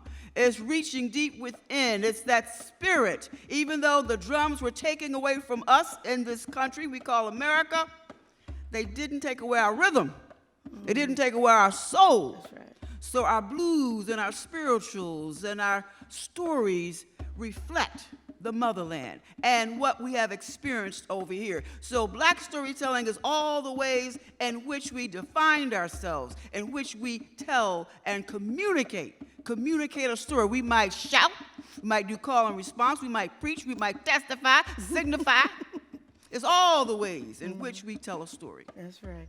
Mama Linda. Yes. So you remember, like a couple years back, there was a tribute to you. There's been many. Yes. But in this one tribute, I had this little song that I made up, and it went something like this. When I grow up, I want to be like Linda Goss. Uh-oh. I want to walk that walk, talk that talk, be a fine storyteller when I grow up. And you have us walking that walk. All right. And you have said that it is important to tell the oral, but also yes. for the written, and you put it in Talk Yes. That Talk. Talk Can you tell That us about Talk that? is an anthology of Black storytelling. It's a collection of stories told by Black storytellers, and we also have articles by Black folklorists, because it was so important for we as Black storytellers to get our story out. Yes. It was important for us to call out, and the people responded. Yes. And everyone loves a good story. And everyone loves Black stories. It doesn't matter which story we tell, but we wanted and we needed an identity. And it's very important that we define ourselves and create our work. That's crucial. Every culture has an identity. Every culture has a root and a seed. And in this country, it's very important for we as Black people to be able to connect to our roots and to our seeds. All right. Thank you so much, Mama Linda. Thank you so much, Mama Linda. Now, Mama Linda, Yes. you have a saying that Yes. storytelling is medicine. For the spirit and healing for the soul. And your mentee, Yes. Dr. David Fakunle, Yes. he has taken that and put it into his work. Can you Yes. tell us a little bit about that, Well, you, David? Dr. David Fakule has a PhD in public health from the Bloomberg School of Public Health Yes. at Johns Hopkins University in Baltimore. Yes. Woo, let's hear it from Baltimore. B-More. He and his mother, Dr. Mama Deborah Fakule, created a program called Discover Me, Recover Me. And they apply storytelling. It's applied storytelling in the community. They empower people in crisis to tell their own stories. So it's a form of healing. It's a form of connecting. All right. And Brother David, I think of him really as my grandson. And I was born and raised in Tennessee. Then I traveled to D.C., and I collected stories and told stories. Then I traveled to Silver Spring, Maryland, then on to Philadelphia, where I lived for 34 years and collected more stories. And now I'm in Baltimore. And now that I'm in Baltimore, I work with Dr. D. And my whole goal is to pass the stories on to him. So, grandson, would you like to share something? Yes. All All right, David. So I'll just say it's been a distinct honor and pleasure to work with Mama Linda for the last few years. As people who know my story, I started my journey at the foot of Mama Mary Carter Smith, peace be upon her. Yay, Bo. And to continue that journey with Mama Linda Goss really brings it full circle to say that I have worked intimately with the two co-founders of the National Association of Black Storytellers. And I can't think of any greater way to honor their legacy, their lives, the work that they've done to preserve this art than to take it to the next level. So combining that with my public health research and my public health practice to show the utility and value of storytelling, not only as a healing practice, because we all have trauma that we need to heal from, and the best way to do that is to tell your story, but even as a research methodology. So I fly the flag of storytelling in everything that I do, and I owe much of that to Mama Linda, so thank you. Yay, Bo. Thank you. Mama Linda, so we see the passing on of the Yes. tradition, Yes. right? How do you see it in the future? Well, the three of us represent that tradition. I was the first president of the National Association of Black Storytellers, and you, Queen Nur, Yes. was the 14th president of the National Association of Black Storytellers, Yes. NABS for short. Yes. On this, yeah, clap. Yeah, yeah. Clap for Queen. Thank you. Let's give her the praise. Yeah. Now, here on my left is Dr. David Fakule, who was recently voted to be on the board of the National Association of Black Storytellers. Yes. He is the youngest member to ever be on our board, Yes. and hopefully he will become a future president of the National Association of Thank Black you. Storytellers. Thank you so much. So that's how you pass it on down. That's how you pass it on down. Wow. Everybody, please give some love for Mama Linda Goss. David Fakule.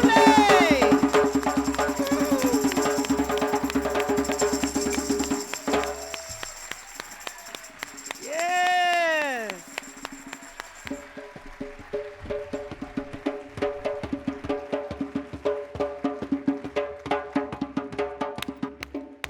Y'all keep the rhythm going. Come on, here you go. Come on. Hey, hey. Whoa. Hey. Hey.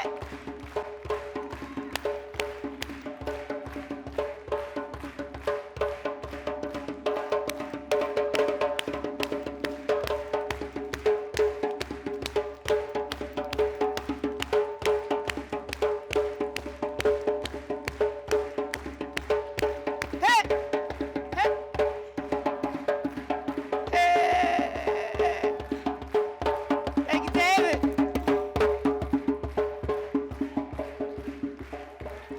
Yes. Woo.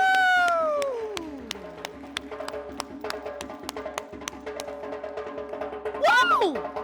He ain't playing, is he? Hey! Yes. Wow. And our stories are just flowing because our next National Heritage Fellow story tells through a stitch. We welcome Josephine Labato. And Josephine tells the story through what is called culture embroidery, which is Spanish colonial needlework from old times. And she tells that story because it gives the history through enactments, through cultural memories. It tells the story of the San Luis Valley. We want to welcome Josephine Labato.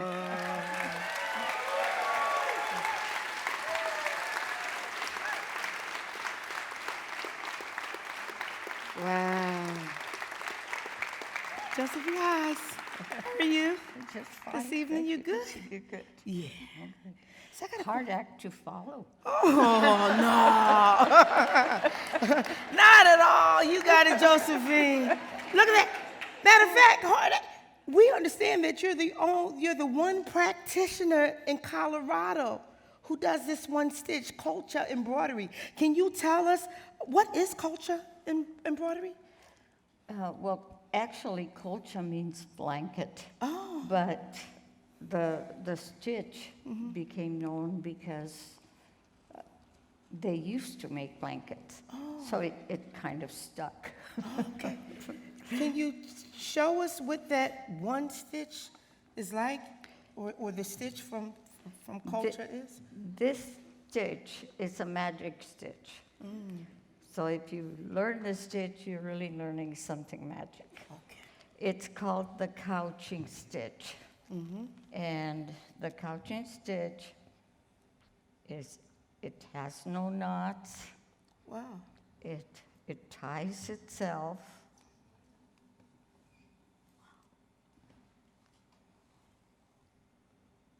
At a 40-degree angle. Wow. And you just keep going, and it's similar to, right now we're doing the side of the road. So Oh. that's why it's brown.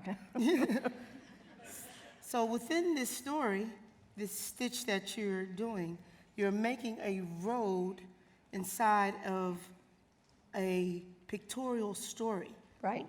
What's the It's story? a highway. This is a highway.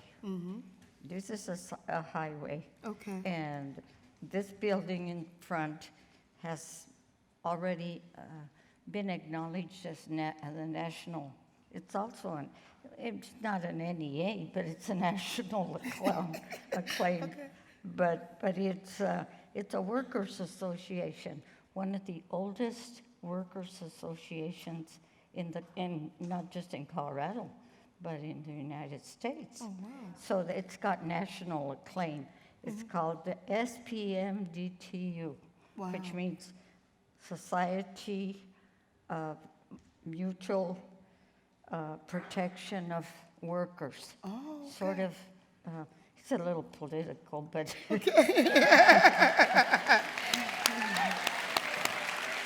So your embroidery, it tells the stories from society, and we can see from the beautiful works that you have that it also tells the story with religious folklore in this one picture that we have here. And then we have the other embroidery pictures, and it tells the story up here.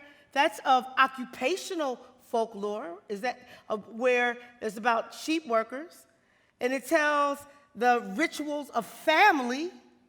It tells historical tales from the Hispanic culture of San Luis. right. But also, it tells the story, this one right here, of the crying woman. Yeah. Can you tell us that story? I want to hold this. That's a very interesting story. When I was growing up, they would use that story to scare us. If you don't go to sleep, La Llorona will come get you. And La Llorona means the crying woman. And this crying woman, she got her name due to the fact that she was a beautiful Indian girl. And she fell in love with this handsome conquistador. And they had 2 little boys, and they were comfortable. They were living comfortably. But of course, they were living together, which is very common today, and it was common then. And then one morning he just got up. He dressed in his best, maybe, a Spanish conquistador, and went into the village. And 3 days went by, and he didn't come back. So she went looking for him.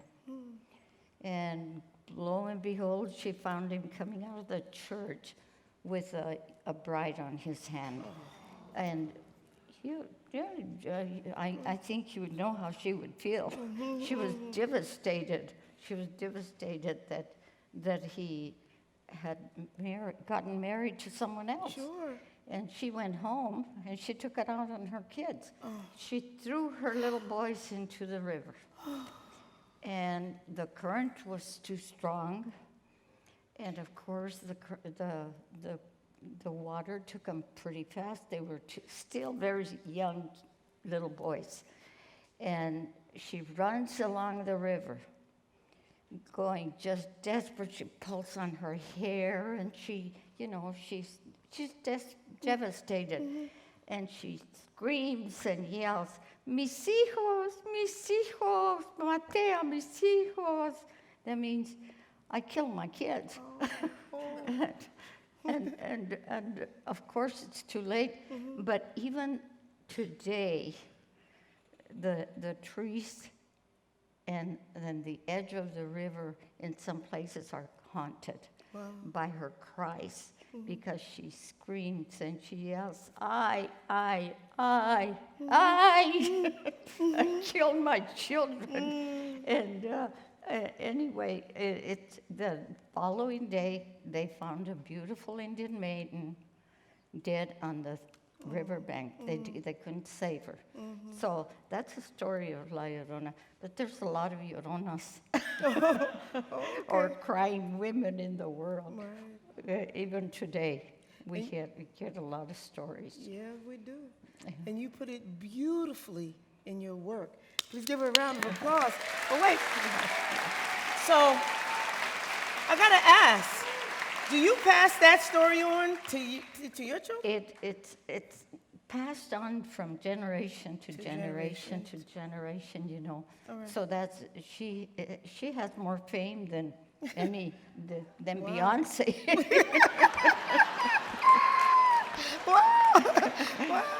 Well, Yeah, so you she's passed the made it. story on, you passed the embroidery on, but from long ago, this got lost, and you Yes. rediscovered it. Can you tell us a Well, little bit about that?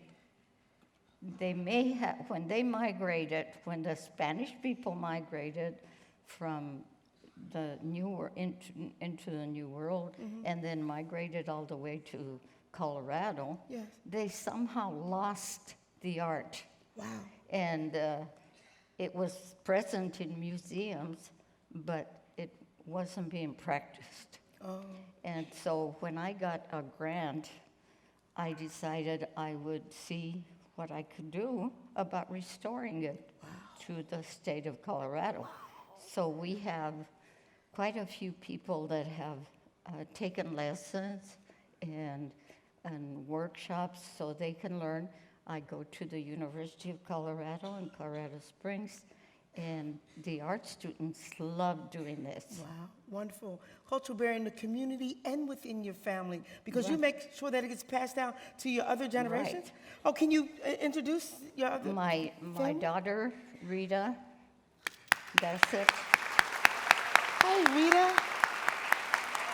Hi. And my granddaughters, Wow. Alicia and Jacinta, they have picked it up also. Wow. So this is 3 generations of something that was lost, and now it's renewed. Can we see that stitch? Can we see what you're, wow, look at this, 3 generations. And they all know how to do the couching stitch. Remember, the couching stitch is the oldest stitch in the world. Wow. It's not something that we invented, but it's an old stitch. Like I said, it's magic. Yes, it's magic. And so are you. Go ahead, everybody. Josephine Lovato, thank you so much. Thank you so much. Thank you. Thank you. Thank you so much. Thank you. Yes, yes.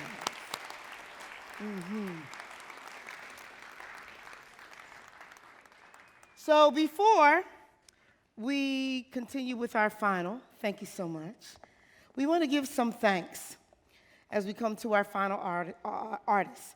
I'd like to thank a few folks who have made this National Endowment for the Arts Heritage Fellowship concert possible. First of all, let's give a big thank you to our host, Sydney Harmon Hall. Come on, you in the hall. Let them hear it. Let them hear it like they never heard it before. Because folk and traditional arts is in the house. Let us hear it. Let us hear it. Yes. And to PD, the director of tonight's concert is Paul Douglas Miknovich. Give him a big round of applause, please. And we got to give some super big ups, of course, to Cliff Murphy, who is the director of the Folk and Traditional Arts program. And thank you to the stellar backstage crew. It was funny when we come downstairs, right? There's some crew members that I see, but then I see all these other crew members. I say, where you come from? You know, but there's so much people behind the lights and raising the screens. Give them a big round of applause, everybody, for the text. And finally, let's please acknowledge our sign interpreter, Miyako Villanueva. Thanks to all. And now, from where we started, we're coming back. And we want to welcome to the stage our National Heritage Fellow, Bala Koyate. Bala lives in Medford, Massachusetts, but he was born in Mali and grew up in Bamako. Now, if you listen to his first name, Bala, it indicates the instrument that he has mastered. Not only the instrument that he has mastered, but the instrument that has been in his family for over 800 years, the balafon. And if you listen to his last name, Koyate, you will hear the ancient lineage, the lineage that comes all the way from Sundiata Keita, the Lion King's Jali Balafasike. Please welcome Bala Koyate.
Thank you. Assalamu alaikum, Bala. Welcome, Smile. Bala, can you tell us the language? That was Mandinka language and what the song was telling us about. That's right. That first piece is called Sunjata. Yes. And it was dedicated to the Emperor of Mande. Yes. The whole reason why I'm here today, Yes. because Sunjata was the man who decided Bala Fasek asked to be the jelly. Yes. So we, as a griot, as a Kuyati jelly, anywhere we go, we start everything with that Sunjata, Yes. just to give it our praise to Sunjata family. Oh, beautiful. Yeah. It's beautiful, beautiful. And so you come from the lineage of Sunjata Jali. That's right. And so the first Bala was played. By Bala Faseke. Yes. Which I'm a direct descendant from Bala Faseke. Yes. And then that, back in the day, that balafon was only played for Sunjata Keita. Yes. And which has happened today, even the president of the Mali is the direct descendant from Sunjata, and I'm the direct descendant from Bala Faseke. Yes. So playing that song, that's like the national anthem for Mandinka people. Right. And the original Bala is carried in your family? And my family. The Yes. 800 years old instrument, still in my family today, and Yes. my father is the guardian of the first one. Just being passing down generation to generation. Ooh. And so when we say the word jelly or jolly or it comes from jaliya, what is the role of the jelly in your society? Great question. Jolly, we're the keeper of this history of the people in our society. Yes. It's like, for example, when you hear in the Western culture, everything is about the reading, right? And in the book and the library and stuff. So we're in the library in our community because we're the one who keep everybody's history. Yes. Yeah. So you keep the history. Yes. Right? So it's more than just telling the stories as well. Just telling the story, just not just playing the music. Yes. And recounting the family history through the music as well. Yes. Yeah. Yes. Beautiful. And we would love to hear another song, but could you please introduce us to the band? All right. Here on my left, Kalibas is the talking drum. Idris Akone from Mali. Yes.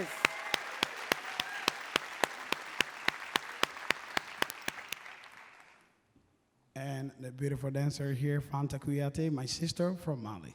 Yes. And then Ngoni from Mali, Musa Jabate.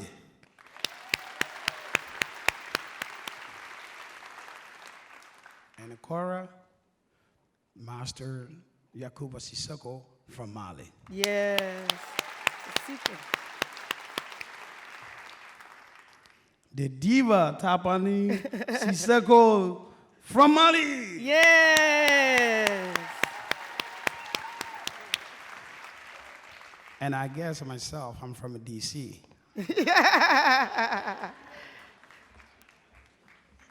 So this next piece is like the national anthem for all the Kuyate in the world. And this piece, it means a lot to the Kuyate family. So I hope you guys enjoy.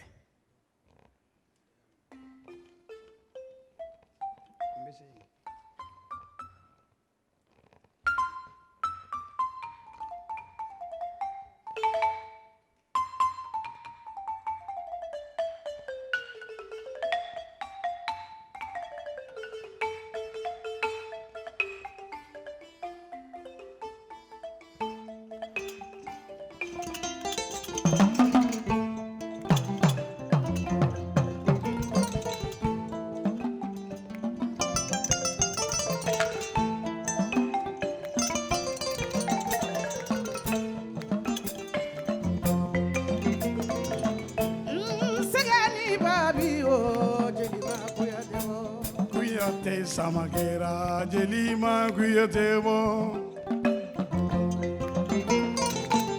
Kunkubani Bantamba, Jelierema Kuyatebo. Kuyate Samagera, Jelima Kuyatebo. Ibolo Willi Faden Kalutema, Kalantamori, Tomukurabila Jeli Kelutema, Segejo.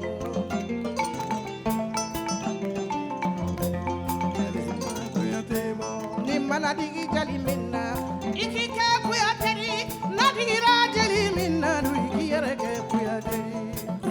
Kuyate samagera jelima kuyate bon. Pala fa sega mamari ngolu. Musa ni masa maga paturu madu keba kororo kuyate la. Jeli fimana jama jelima kuyate bole.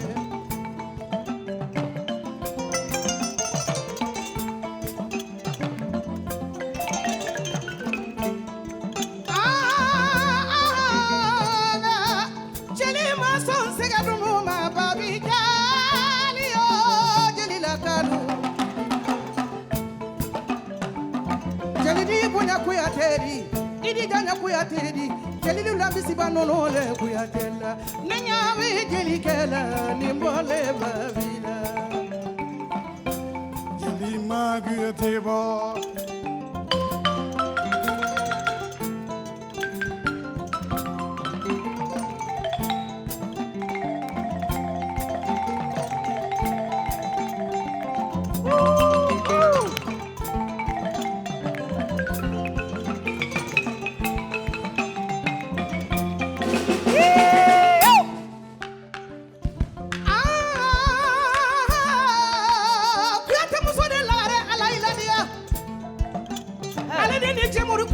Follow be wala fata kuyate jenizola yo siramuri kuyate olune gala ya ka kriske kuyate ta hisana malika kriske wabale ya no ade yana alu kuyate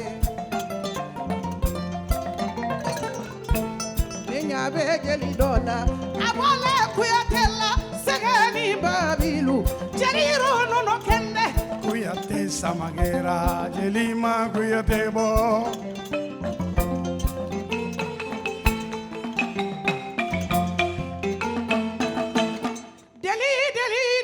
Deli mandembala tigilu onibara. Hey Tonga sarila kuyatela. Hey ebala tigile kuyatela. Ebala tigile kuyatela. Ebala tigile kuyatela. Soso bala tigile kuyatela. Tonga sarila jina mafe. Ebala tigile kuyatela. Soso bala tigile kuyatela. Sitale mafe saburo fe.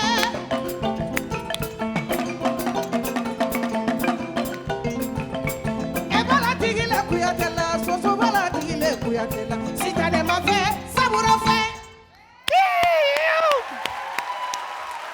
Bala, bala, bala. Bala. Woo! I gotta know one thing. That was we're talking about 800 years, right? That's right. Bala, you gotta tell me what's gonna happen in the next 800 years. Oh my goodness. How you gonna pass the tradition on? Right now, Yes. I have my children in the audience. Yes. Sekou Kuyate and Josera Kuyate. Yes.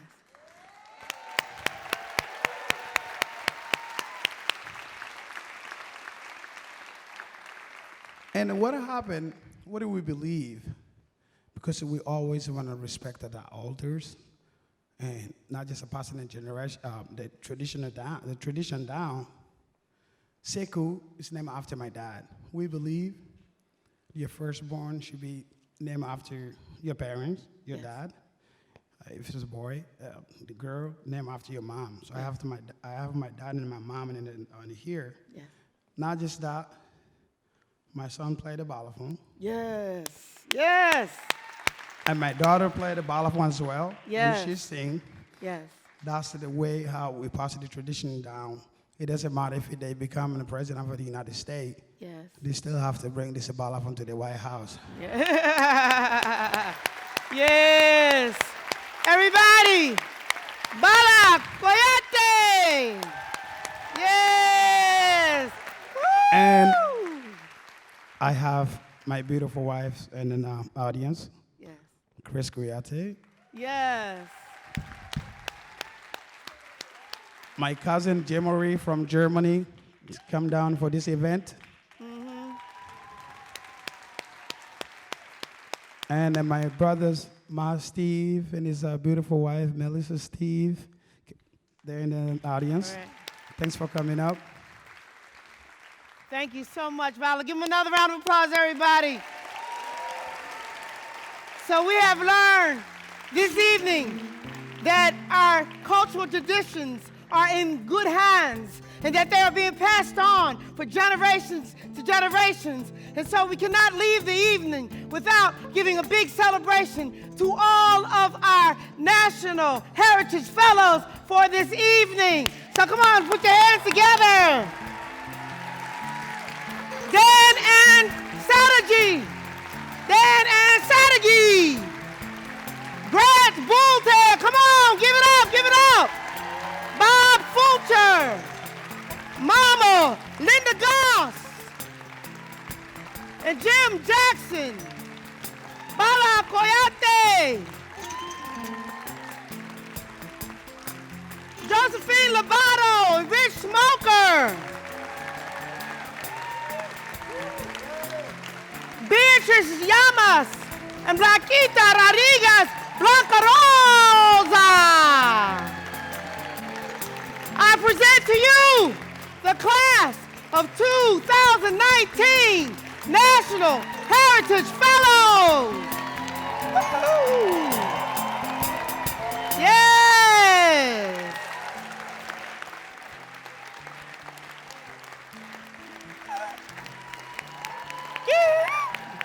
Cute. Beautiful, beautiful. Yeah. Come on, yeah.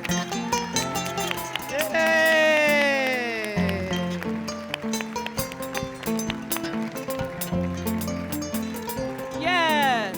On behalf of myself, Queen Noor, the National Endowment for the Arts, our Heritage Fellows, performers, the crew, on behalf of you, we say thank you and good night. Yay! Hey, hey, hey,